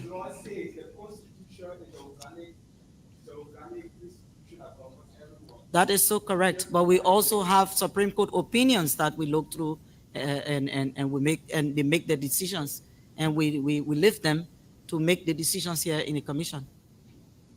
Next question, please. Thank you. My name is Gerald Koyinen. I write for Front Page Africa. I want to follow up on a few of the questions we asked last week. One is about your data analyst that was accused of being partisan. And when we asked you, you said the CDC who filed the accusation was yet to appear for the hearing. Did they appear? If no, what happened to your data analyst? Was he recused from the process entirely, or he was allowed to do his work? Let me answer that question. Let me answer, please. We told you that a complaint was filed by the CDC to the commission. That complaint is being processed. And to be processed means that the burden of proof and everything else that a complainant brings to the table will also have to be reviewed. So we say we have the complaint and we are processing it. Your second part is that normally when somebody complains against you, you continue your work until the process reaches the point where they have to either recuse themselves. But let me also say that in the data center, we told you before that we had consultants, experts. We had 2 from the AU, 2 from ECOWAS, 2 from UNDP. Now, the way it works inside there is that everyone gets a buy into what a problem is or a contention, and all of them decide before processing the data. So it's not just one person calling the shots. Yes. Thank you. So finally, last week you mentioned that the commission already has the budget for the possible runoff. Now that you have announced a runoff, what is the budget for the runoff? We'll give you that figure in due time. So we take another 4 questions and we call it a day. My name is D. Olivia Bawon, and I report for Local Voices Liberia and Truth FM. Madam Chair, what's the level of coordination between the state security and the NEC? Because during the recent election, some of us journalists were denied access to some of the polling places on the order of 1 or 2. I can assure you that the commission will continue to provide that information to the LMP, that you have accreditation and you should be allowed. My name is Tina S. Mempen. I report for the Daily Observer newspaper. A follow-up to the invalid votes question. So I would like to know whether the invalid votes that was recorded will be audited to know whether it was as a result of over-inking or it was just because some voters didn't like certain candidates and then they went ahead and messed up the ballot papers. We explained in a previous question that it's the usual procedure or process that the National Elections Commission engages in to do a survey after these elections to know why we had this number of invalid votes. And once that is done, we share it with you. Madam Commissioner, thank you so much for the hard work. My name is Archie Boan, and I report for Today Liberia Television. I have 2 concerns, and one has to do with those electorates that were involved in double voting.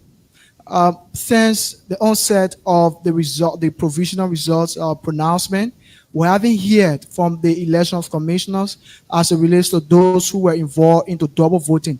Since then, have you observed any case and how far you have gone with those cases? Because when we were in the field, we observed a lot of cases of those that were involved in the double voting. And for transparency's sake, I think it is prudent enough for the National Elections Commission to flag this issue out, because this alone will put fear in those who be electors who will be involved into that. And my second concern... Let me answer you there, please. Okay.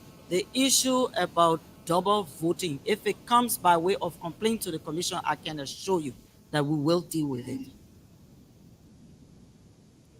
Yeah, so the second question means, before I go to the second question, so you are alluding that since then there have been no case of double voters. No, I just told you that if we get those complaints, we'll deal with them. Okay, now to the second issue. Because if you complain formally, it becomes legal. It becomes a legal process. So when we get through that, we'll let you know. Okay, the second concern has to do with most of the staffers that are assigned to those polling places.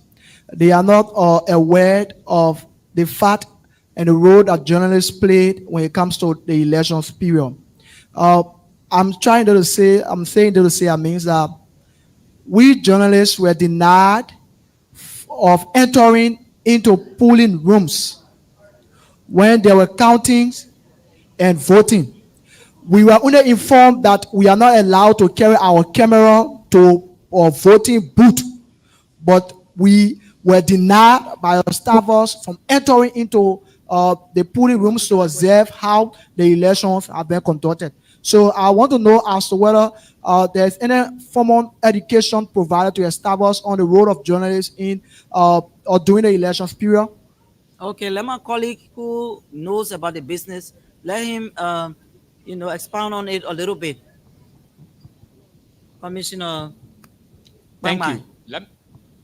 Let me say that the journalists too should know the do's and the don'ts.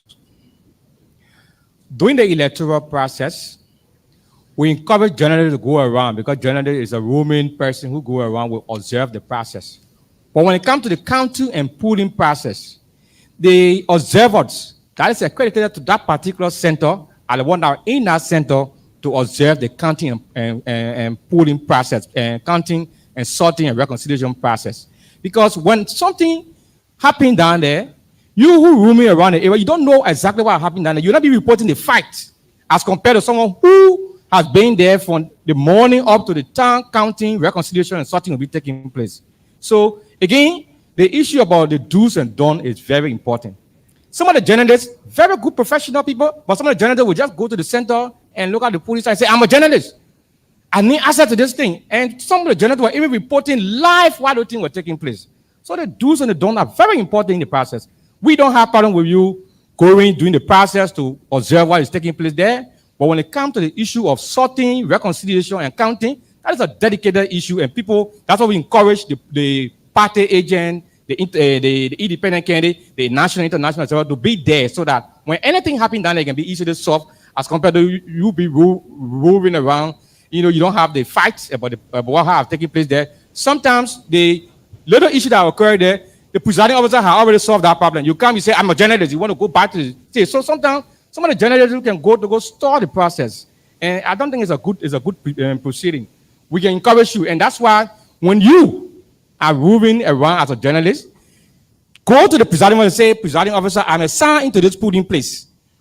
I want to be there for counting, reconciliation, and sorting. At that point in time, you're not a journalist, but rather you are an observer, and you are there to observe the process. But when you carry your tie on the polling and counting procedure as a journalist, then sometimes the presiding officer will follow the do's and don'ts and say, oh, can you please leave because this place is assigned to people who are assigned as a party agent, independent candidate, and what have you.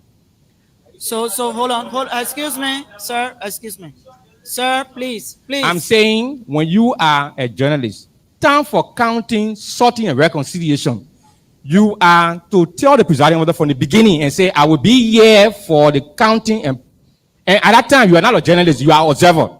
Thank you, Commissioner. Hello, please. I can understand because I worked 20 years as a broadcast journalist and at some point a reporter. I understand exactly where you're coming from. But let me say to you that we usually conduct training for journalists to cover elections. So we will remember now that it's critical to process you in a training so we can know, or you will be able to know what your metes and bounds are in terms of how journalists can participate or to cover an elections, how far you can reach into the polling place and all that kind of, information that is needed. So I guarantee you that this will happen because, my friend, I didn't recognize you. You won't give me a hard time yet? I am assuring you that we'll do something about it. Yeah, so the agitation, don't worry about it. It's good. So we'll take the final question. Well, of course, my name is George Johnson Jr., and I work with United Methodist Radio. Madam Commissioner, thank you ever so much for the hard work. But I would like to know from you exactly, looking at some of the electoral malpractices, how does that actually equate that to your strength and your weakness? So I would say then our weakness. You understand what I'm saying? If we employ temporary staff, we train them to do a particular job. They go to do the job and they deviate from it. The thing is, it's not the commission that told them to go do that. They decided to do something otherwise. And this is why we informed you that yes, they are under the Elections Commission in terms of being temporary staff to conduct the elections, you understand? But they deviated from those instructions that we gave them. And this is why they found themselves being arrested by the police, incarcerated, and on their way to court if they didn't reach there yet. But I'm saying to you, 32,000 Liberians, we expect them to be neutral. And even if you were not neutral there, the fact that you signed up and you signed the oath, the NEC oath, that you will conform to the statutes or whatever to conduct elections, and you deviate from there, it's a grave thing. It's grave. We'd like to say thanks to you for coming. We'd like to say thanks to the members and chairperson of the Board of Commissioners. Thank you very much.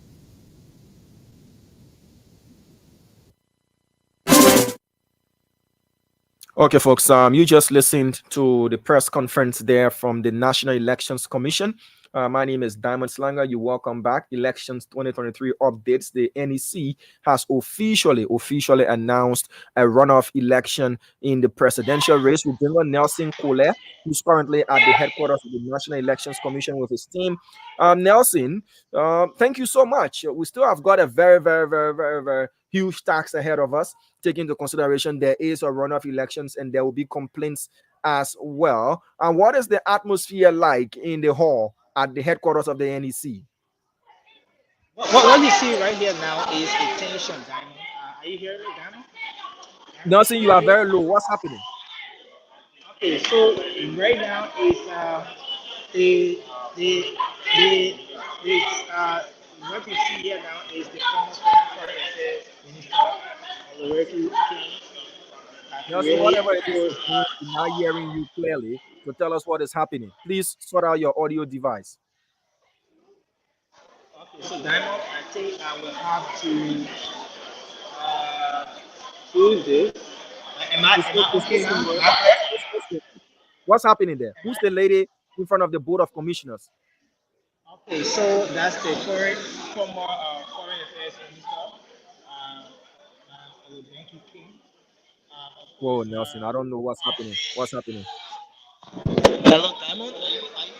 Are you here, Diamond? Are you hearing me? Yeah, it's much better now. Go ahead. What's happening? Okay, so I was just saying that this is the former foreign affairs minister, Madam. Okay, wow. This is. Okay, so Diamond, are you there? Nelson, what you were doing just now was working, but it was over modulating. We want to see what's happening in real time. Go ahead, sir.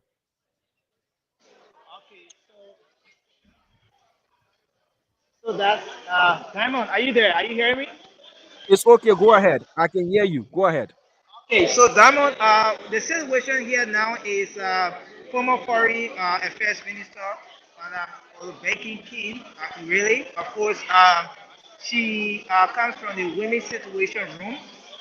She, according to her, got angry. She got angry here because, according to her, during the process of the press conference, she raised her hand to ask questions And for over 45 minutes, the Deputy Director of Communications here, Prince Duma, did not recognize her.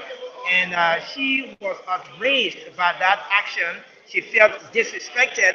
And so immediately when the final question was asked, Diamond, she then rose up and went right before the 7th Board of Commissioners here at the National Elections Commission, expressing her disappointment over the manner in which she was being treated. She thought that it was disrespect to her, and she went on to say that she had personally interacted with all 7 members of the Board of Commissioners here, and she least expected such disrespect to come from someone who could be or who is or subordinate.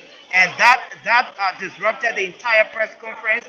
And fortunately, it happened right at the end of the entire process, you know. And we don't know how the 7th Board of Commissioners even left their seat, because I mean, all cameras were on her, and then you know, she just went out of order.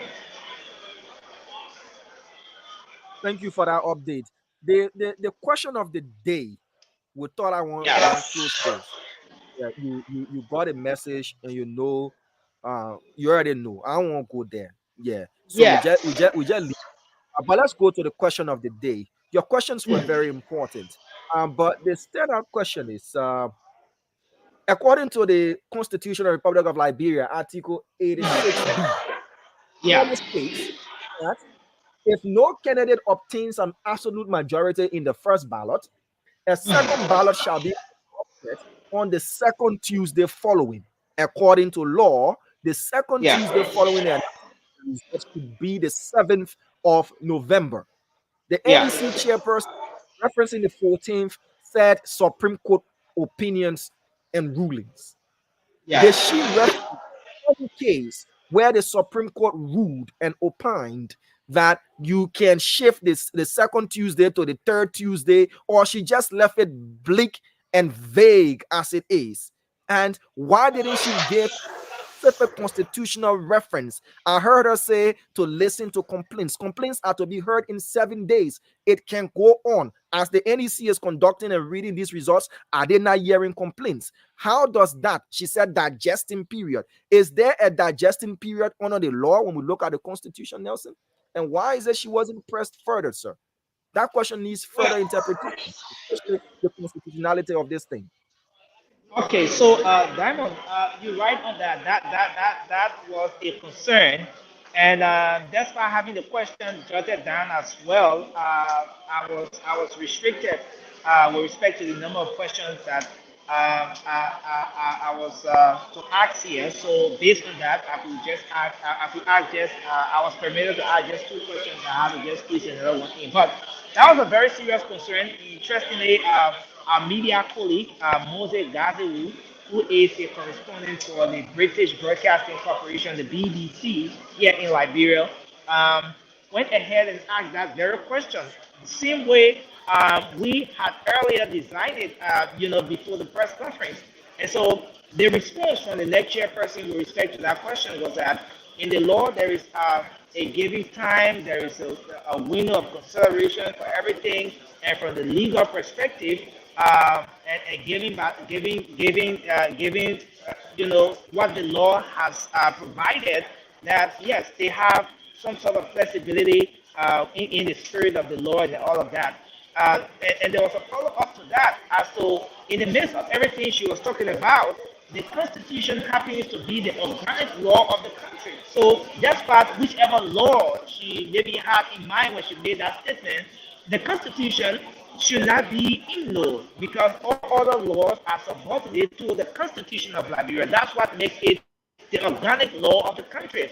Well, and she just played around it and said that based on the circumstances and so forth, well, elections will be pushed to that time. She did not admit to any constitutional violation, no, and she did not equally say, give a valid reason as to why this shift or this push. But again, she went on to say that elections will be on the 15th of November, and of course, campaign starts or opens today and ends on the 12th of October, November, on the 12th of November. So as of now, campaign has been officially declared open by the National Elections Commission.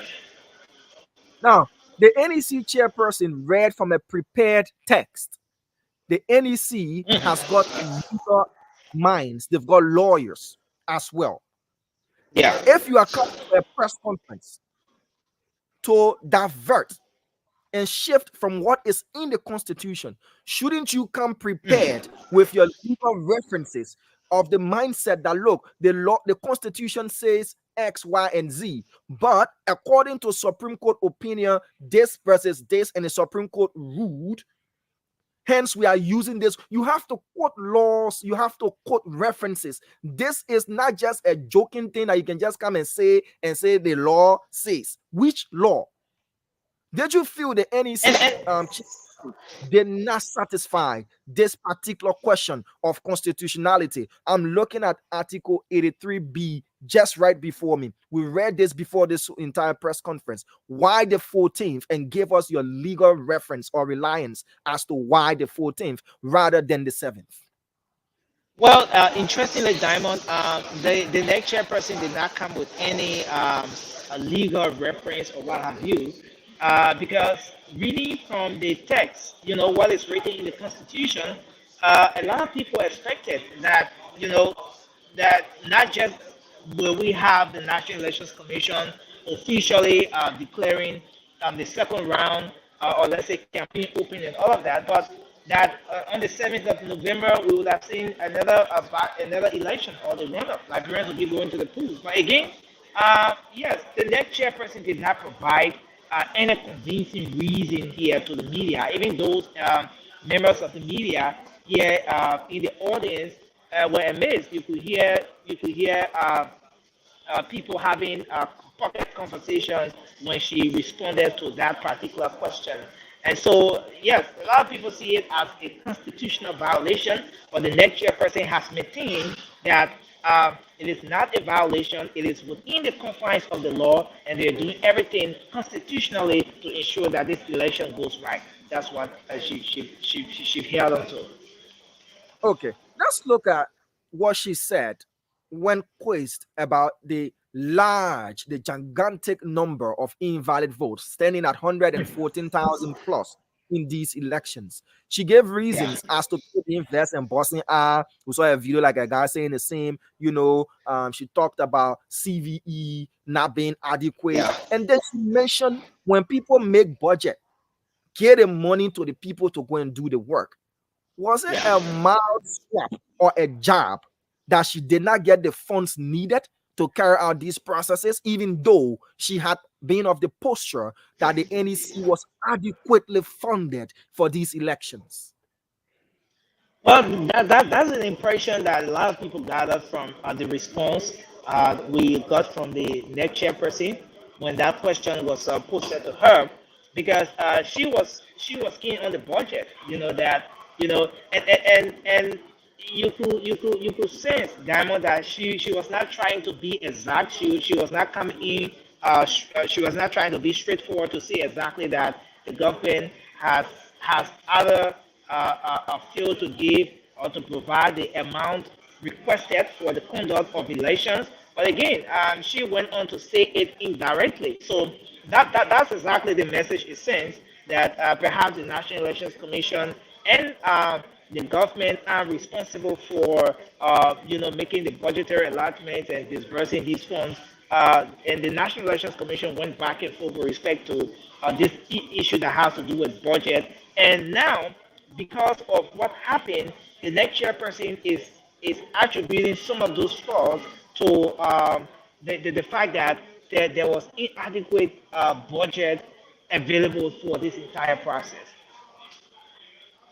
Let's look to the issue of inking before and after casting your ballot. Again, that was an issue of major contention. Clearly, Madam Deverta Barakana diverted the question to whom she termed as the longest serving commissioner in Commissioner Basi Pang. The issue of inking before has contributed to a lot of the invalid votes that we have. Then she gave a clear roadmap. Again, is suggesting that they will come up and train and say what to do and what not to do. Again, one of the commissioners, again, if not Basi Pangba, said people will refuse to be inked. Why is there the presence of law enforcement at the various voting precincts and polling places? Yeah, and that was another area of concern, Diamond, especially with respect to that question. Again, lots of things were not explained in detail. You know, usually when these questions are asked, it's not just a yes or a no question. People will expect that the journalists here in the hall, the observers seated on the other side, those watching their television, those listening to their radio across the country and the world over will expect that these questions will be answered in details, because we were not just speaking to people in a conference room here at the National Elections Commission, but across the world. But interestingly and unfortunately at the same time, Diamond, that turned out to be the case, because the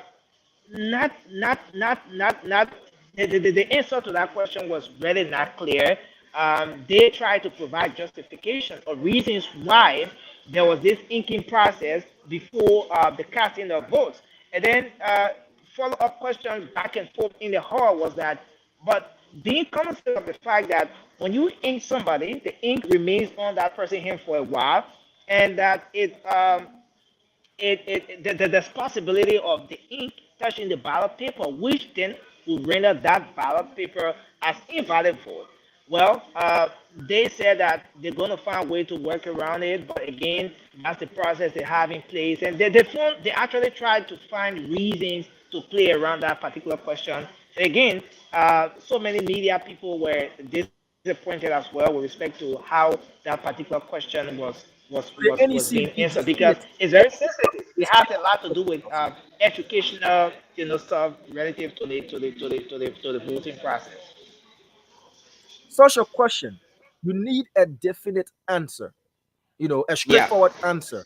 The NEC is telling us they're going to conduct training and they'll come up and see whether they'll be inking before or after. When you look at the level of damage done by inking before and what you are trying to avoid in inking after, which has in a very large percentage disenfranchised a lot of Liberians who went to the polls to vote, and because of ink being on their finger, touching the ballot, tinted it in a way, and their votes were considered invalid. I heard a commissioner say they were looking at voter intent. How many polling places did you see voter intent take a serious leeway?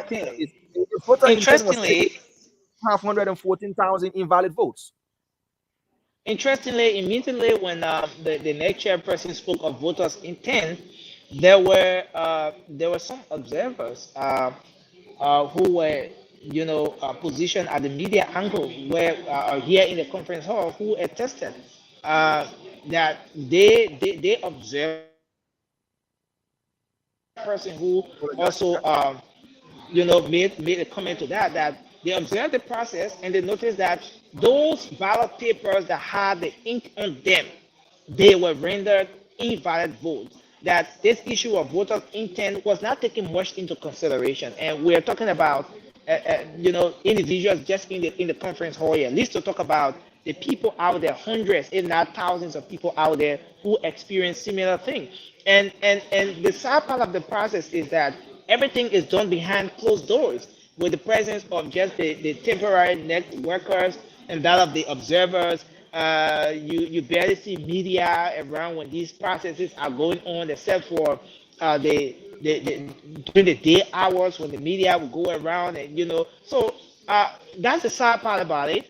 Most of those processes are done behind closed doors. Of course, the next chairperson and the board of commissioners here again found a way around that particular question. Yes, but it remains a serious concern even up to now, Diamond. So many questions rather than answers from the pronouncement of the final results by the NEC chairperson, or is the other way around, Nelson? So many questions than answers. Take, for example, Diamond, I asked a question about the impact of the BVR on this entire process. And the next chairperson said that the impact of the BVR, the biometric voter registration exercise, on this process is that it got rid of people voting twice. And then the next question, my follow-up to her was that if this particular process got rid of this whole idea of people voting multiple times, why then did you do a cleanup? And then she said they did clean up because people voted, let's say registered, because people registered multiple times. And then I tried to do a follow-up that if you brought the BVR to get rid of people registering multiple times and you say it was successful, and then you did a cleanup, and from the cleanup you are telling us that people registered multiple times, how do we reconcile that with the fact that, you know, this process was intended to curtail or get rid of people registering multiple times, as you have just alluded to, you know? And immediately when I tried to, you know, give more follow-up questions to that, you know, the hall became noisy and stuff like that, and you know, it just went out of hand, you know. So I mean, more questions than answers, and the scary part is that we are headed towards a crucial runoff election that's going to determine who becomes the next president of our country, you know, and that's why it is very important for the National Elections Commission to be positioned very well to answer all these questions every single step along the way, because it is the media that is communicating those pieces of information with the people out there. So if we don't have the information, we'll definitely not be able to feed the public with authentic information, which then becomes a problem, and it has the propensity to undermine the credibility of this entire process, Diamond, as you know. We expect to see either of the two political parties going into the runoff contesting the 14th of November date to get clarity on the constitutionality of this and the legal references that the NEC chairperson is relying on, the legal reliances from the NEC chairperson to move into this runoff. Or we expect them to just lay by the roadside and go with the 14th of November with their eyes on the prize of winning the presidency. What I think from my own analysis of things, what I see here is that these political parties, those two political parties, are going to move straight in toward the process, and because this is something that's going to play in their favor as well. Those we're looking at, though we are looking at the constitutionality of this entire process, that, you know, as per the Constitution, this is what should be happening at a particular time. But again, if you take into consideration today is the 24th, from the 24th to November 7th is a limited time. You're talking about 2 weeks or less, you know, for a whole campaign and all of that. So that is something that I believe that even the political parties have been very concerned about. So from my own analysis of things, I think this is going to play in the favor of the both political parties, despite it being a constitutional violation. It's going to play in their favor. And what I see from a distance is that they're going to embrace it and just move on with campaign. Because as it stands, I don't think any of those political parties want to spend more time on court processes rather than going out there and campaigning, getting their messages across, which then will play in their interest. The 14th, is it more about the political parties, Nelson, or is it about the NEC getting herself ready for a second round of runoff election that they did not look probably well prepared for? When the commissioner was asked about how prepared they are, she did say they prepared. As to what the budget is, we haven't heard what the runoff budget is as well. Is it also a digesting period for the NEC to put herself together, to conduct the runoff? Well, I think so. I think so, Diamond. I think so, because despite the next chairperson saying that the National Elections Commission is prepared, is ready to conduct the runoff election, we don't see any signs. You know, it's not glaring. So aside from other things that you see, preparation and what have you, the first sign, the first indication of the first thing that will indicate that the National Elections Commission is prepared for a runoff, Diamond, would be that they will by this time know what the budget is. How much does it cost to run to carry out the runoff?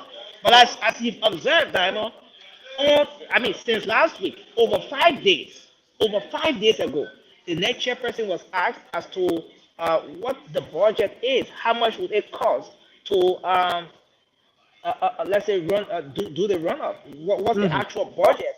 And about a week ago, she said they will get back to the media or they will update us on their website or what have you. After a week or after like 5 days or so, the question was posted today again. And the next chairperson still could not tell the media or the Liberian people how much exactly is it that's going to cost for the National Elections Commission to carry on the run-up elections budget in terms of budget. So, I mean, that speaks to the fact that speaks, or let me say it this way. It sends a message that to some extent the National Elections Commission may not just be in the right position right now for the conduct of this particular election. And I think the extension is something that is going to play in the favor of not just the political parties, but even the National Elections Commission. They should do a clever job in covering up for the government in terms of the provision of finances to conduct the October 10 polls. And then at the end of the day, pull the rug from under their feet when she said, when people ask for money for these things, make the money available so they can go and do the work. They should pull the rug from under their feet as well. It's like being getting caught between the scissors. You don't want to shake too hard because it might just end up, harming you or what have you. And then you don't want to remain stiff, and because things might just remain the same. Yes, she tried playing the smart game, but again, it's difficult to remain mute or to remain calm, especially when you're under pressure, when you're under tension. And I think the pressure or the tension in this case is the fact that budgetary-wise, there are signs that they are constrained, and so it's difficult to remain calm, in the midst of all of these challenges. So yes, she had to say something, and I think despite all attempts to, suppress what the reality is, it came out the way it came out there. Why always when you ask Madam Deviata Brown-Lasana a question, there is always a new quote of the day? What did she say to you? Wait, hold it right there. Look, hold it there, or what was it? From I'm not a magician to hold it right there. I think you guys will make good friends. No. We are friends. We are friends. I'm like, it's Nelson Kole again from Spoon. I said, Nelson left out again to tell my good friend I'm here again today. Yes. So interestingly, we were doing a similar report out there a couple of days ago, and then when we got out, immediately I saw her and the two other board of commissioners. They were standing, and the other board of commissioner pointed to me. And, these are the guys. And she just smiled. But again, I think it's nothing personal, Diamond. It's more about the job, what we committed ourselves to. We're on an obligation to report on these issues as they are, as it is, regardless of who's involved. And there's nothing personal about the next chairperson. No, it's just the nature of the job that we do. And truth telling, as you know, Diamond, is just something that's part of what it is, and it can't be left out. And again, going back to what you just said, interestingly today, I was almost left out. I stood there basically for the longest. Despite being at the very front of the line, I had about four or five persons who asked the question, and at some point I thought I wasn't going to ask until somehow the microphone came over to me, and I think yes, the neck itself is in a very tight position, and yes, that's what it is. I think both parties will just have to play their respective roles well. Okay. We're about to wrap up quickly. It's been an interesting encounter there at the National Elections Commission headquarters for you and your team. Similarly here for us on base. But go over those numbers. The presidential tally reports, 100% completed by the NEC. Kindly give us a recap of those numbers, Nelson. Okay, so let me just run back to it here real quick. That was an area of concern for me when I got here. I try to make sure that I don't miss out on that particular aspect, because this is where Liberians have their eyes fixed, and everyone wants to know what the results are coming up here from the National Elections You carry Commission. diary to the people place that diary. You carry that diary book in your hand there. Interestingly, I had to do this, Diamond, because On the cost of Nelson at the NEC, that the title of that diary. interestingly, we say what copyhead is better than copybook, but it's a reverse now. Copybook is better than copyhead because when you forget, you always go back to the copybook, to the notepad, and you'll be able to get something that you missed out on just by you forgot. So I think copyhead, as much as copyhead is good, copybook is equally essential in everything we do. So so today we have the so the next chairperson disclosed that. Okay, so you are asking for the what? The total presidential The vote? figures of the two parties going into the runoff. What's the total number of votes accumulated by both and percentage as well when it comes to the total number? I want to take it this way, Diamond. Let me include a few that maybe two others that at least came closer, right? So Go ahead. yeah, so you have, for example, you have the CPP. The CPP accumulated 29,613 votes in the overall votes across the country in the presidential category. The GDM of Apiton accumulated 40,271 votes, and then you have the Unity Party.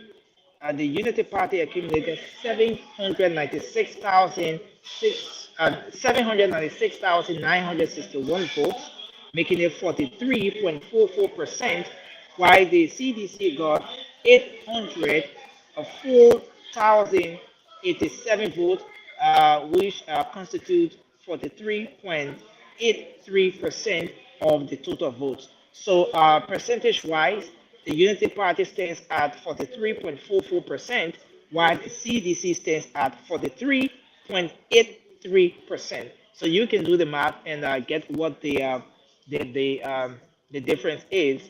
But in terms of invalid votes, yes, it stands at 114,000.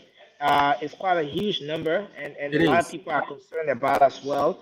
And that's why there was this back and forth here today at the National Elections Commission, especially when the number was read with respect to the invalid votes from the October 10 elections. And now, aside from that, the next chairperson disclosed that there was over 1,800,000. There was over 1,800,000 people who turned up to vote. Of the 2,400,000, which is a significant number. She termed that as a huge turnout, and anticipating that even more people will be able to turn up for the runoff election to participate and cast their votes on November 14th. So that's where we stand. So for the two major political parties, the Unity Party and the CDC, you have 43.83% for the CDC, while you have 43.44% for the Unity Party. Okay. All right, Nelson. Before you exit the building, I want us to do something quickly. This morning, I encountered a top fan of ours. He's got a money exchanging business around the Vamuma, and it's called Mother's Blessing. We want to say hi to him and the rest of the folks who appreciate what we do. We say thank you so much. But you just see those of us before the camera, your crew there with you. I want you to pause right where you are. Ernest, hold the camera right there. I want Ernest and the rest of the guys there to come before the camera. Appreciate them quickly before we go. Okay, so Ernest and the rest of the guys will come. But I've been told that the guys have to close up. The people outside. So so I'll let us to do this right before. You're welcome. Yeah, so right out here, I'll let us to do this right out here. Yeah, so If so you we guys can can do get this. somebody else to hold the camera for you, let the rest of the guys there forming part of the crew, they are headquarters of the NDC doing a great job by being behind camera, Yeah, so contributing notes, passing on so questions. We call back interestingly, and forth. Tell nursing to ask the question, nursing ask interestingly, the one. No nursing, let the pros see all those who form part of the team. okay, so interestingly, I had Sylvester Wowie. Sylvester Wowie was here. He just left. Can he help us position the camera? Let my guy can. So we had Sylvester Wowie. He was here. He just left just a couple of minutes ago. I think he has some sort of emergency to attend to. And yes, Sylvester Cholope, he's been here throughout, but today he didn't make it here. Yes, so the rest of the guy, Aaron Kuban was always in front of the camera. Yeah, Aaron Kuban was always here as well. And so, but here with me is Ernest Benda. Of course, Ernest has been doing a tremendous job. He's been the guy behind the camera throughout, making sure that we have this broadcast coming on. And the rest of the guys have When also Ernest been. acting shy, Ernest acting Yeah, shy or what? Why Ernest just looking acting shy? He used to be behind camera. He came from camera and acting shy.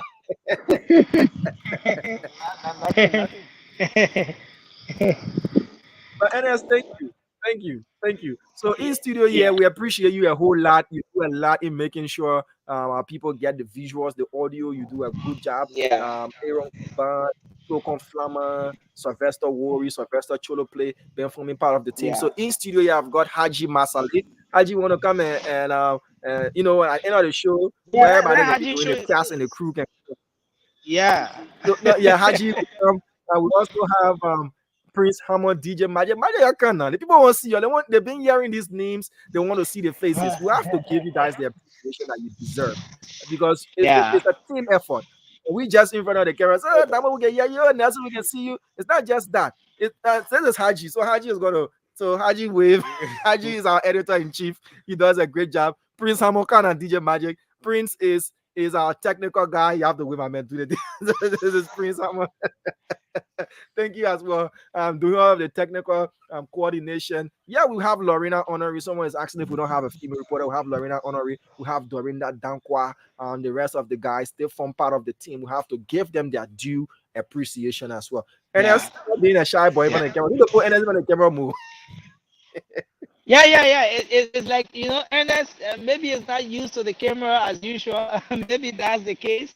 But that's the crew here, man. We've been usually Ernest and I will always come ahead. We'll be here, and the rest of the guys will join us. But he's been doing very well.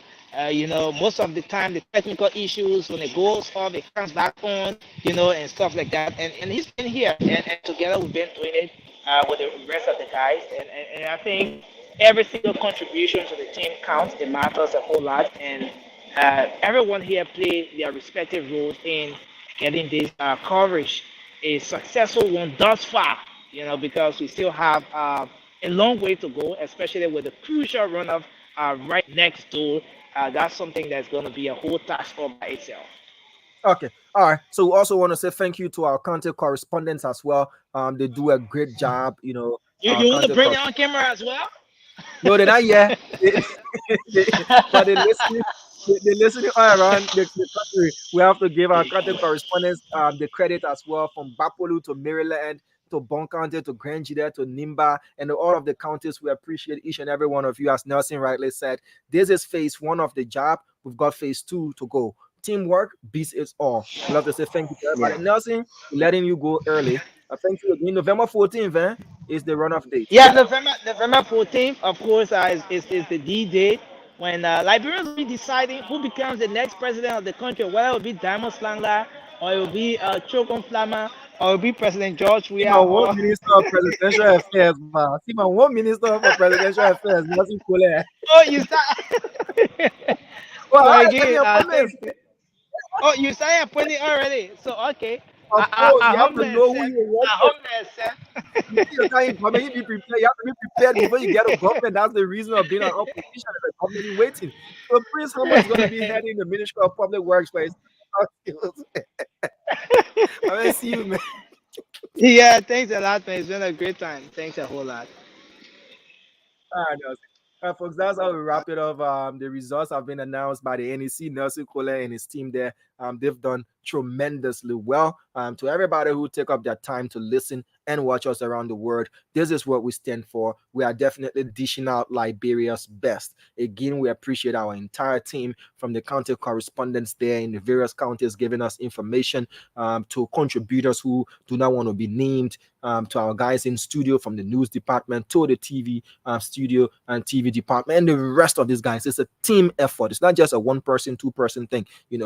Everybody puts their hand to the pump and make sure we get this work done. It's all hands on deck. To DJ SNW, who provided us with the theme song as well and has been on the field giving us information. We appreciate each and every one of you. The runoff date has been set for the 14th of November, and Liberians are going to decide. If you're a lover of football, this is what we call sudden death. Only one ticket can emerge as president and vice president of the Republic of Liberia. On the 14th of November, you will be going there to cast your ballot. And according to Article 1 of the Constitution of the Republic of Liberia, all power is inherent in the people, and the people shall make that decision. If they are happy and they are safe with their government and they feel that their government has done what it needed to have done for them, they will go and then retain this government. If they are unhappy, well, they will go to the ballot and cast their votes. At the end of the day, 14th of November is D-Day. Have for yourselves a wonderful time. On behalf of the entire production team, it's a wrap. My name is Diamond Slanger. Thank you. Thank you again for taking up your time, and bye-bye.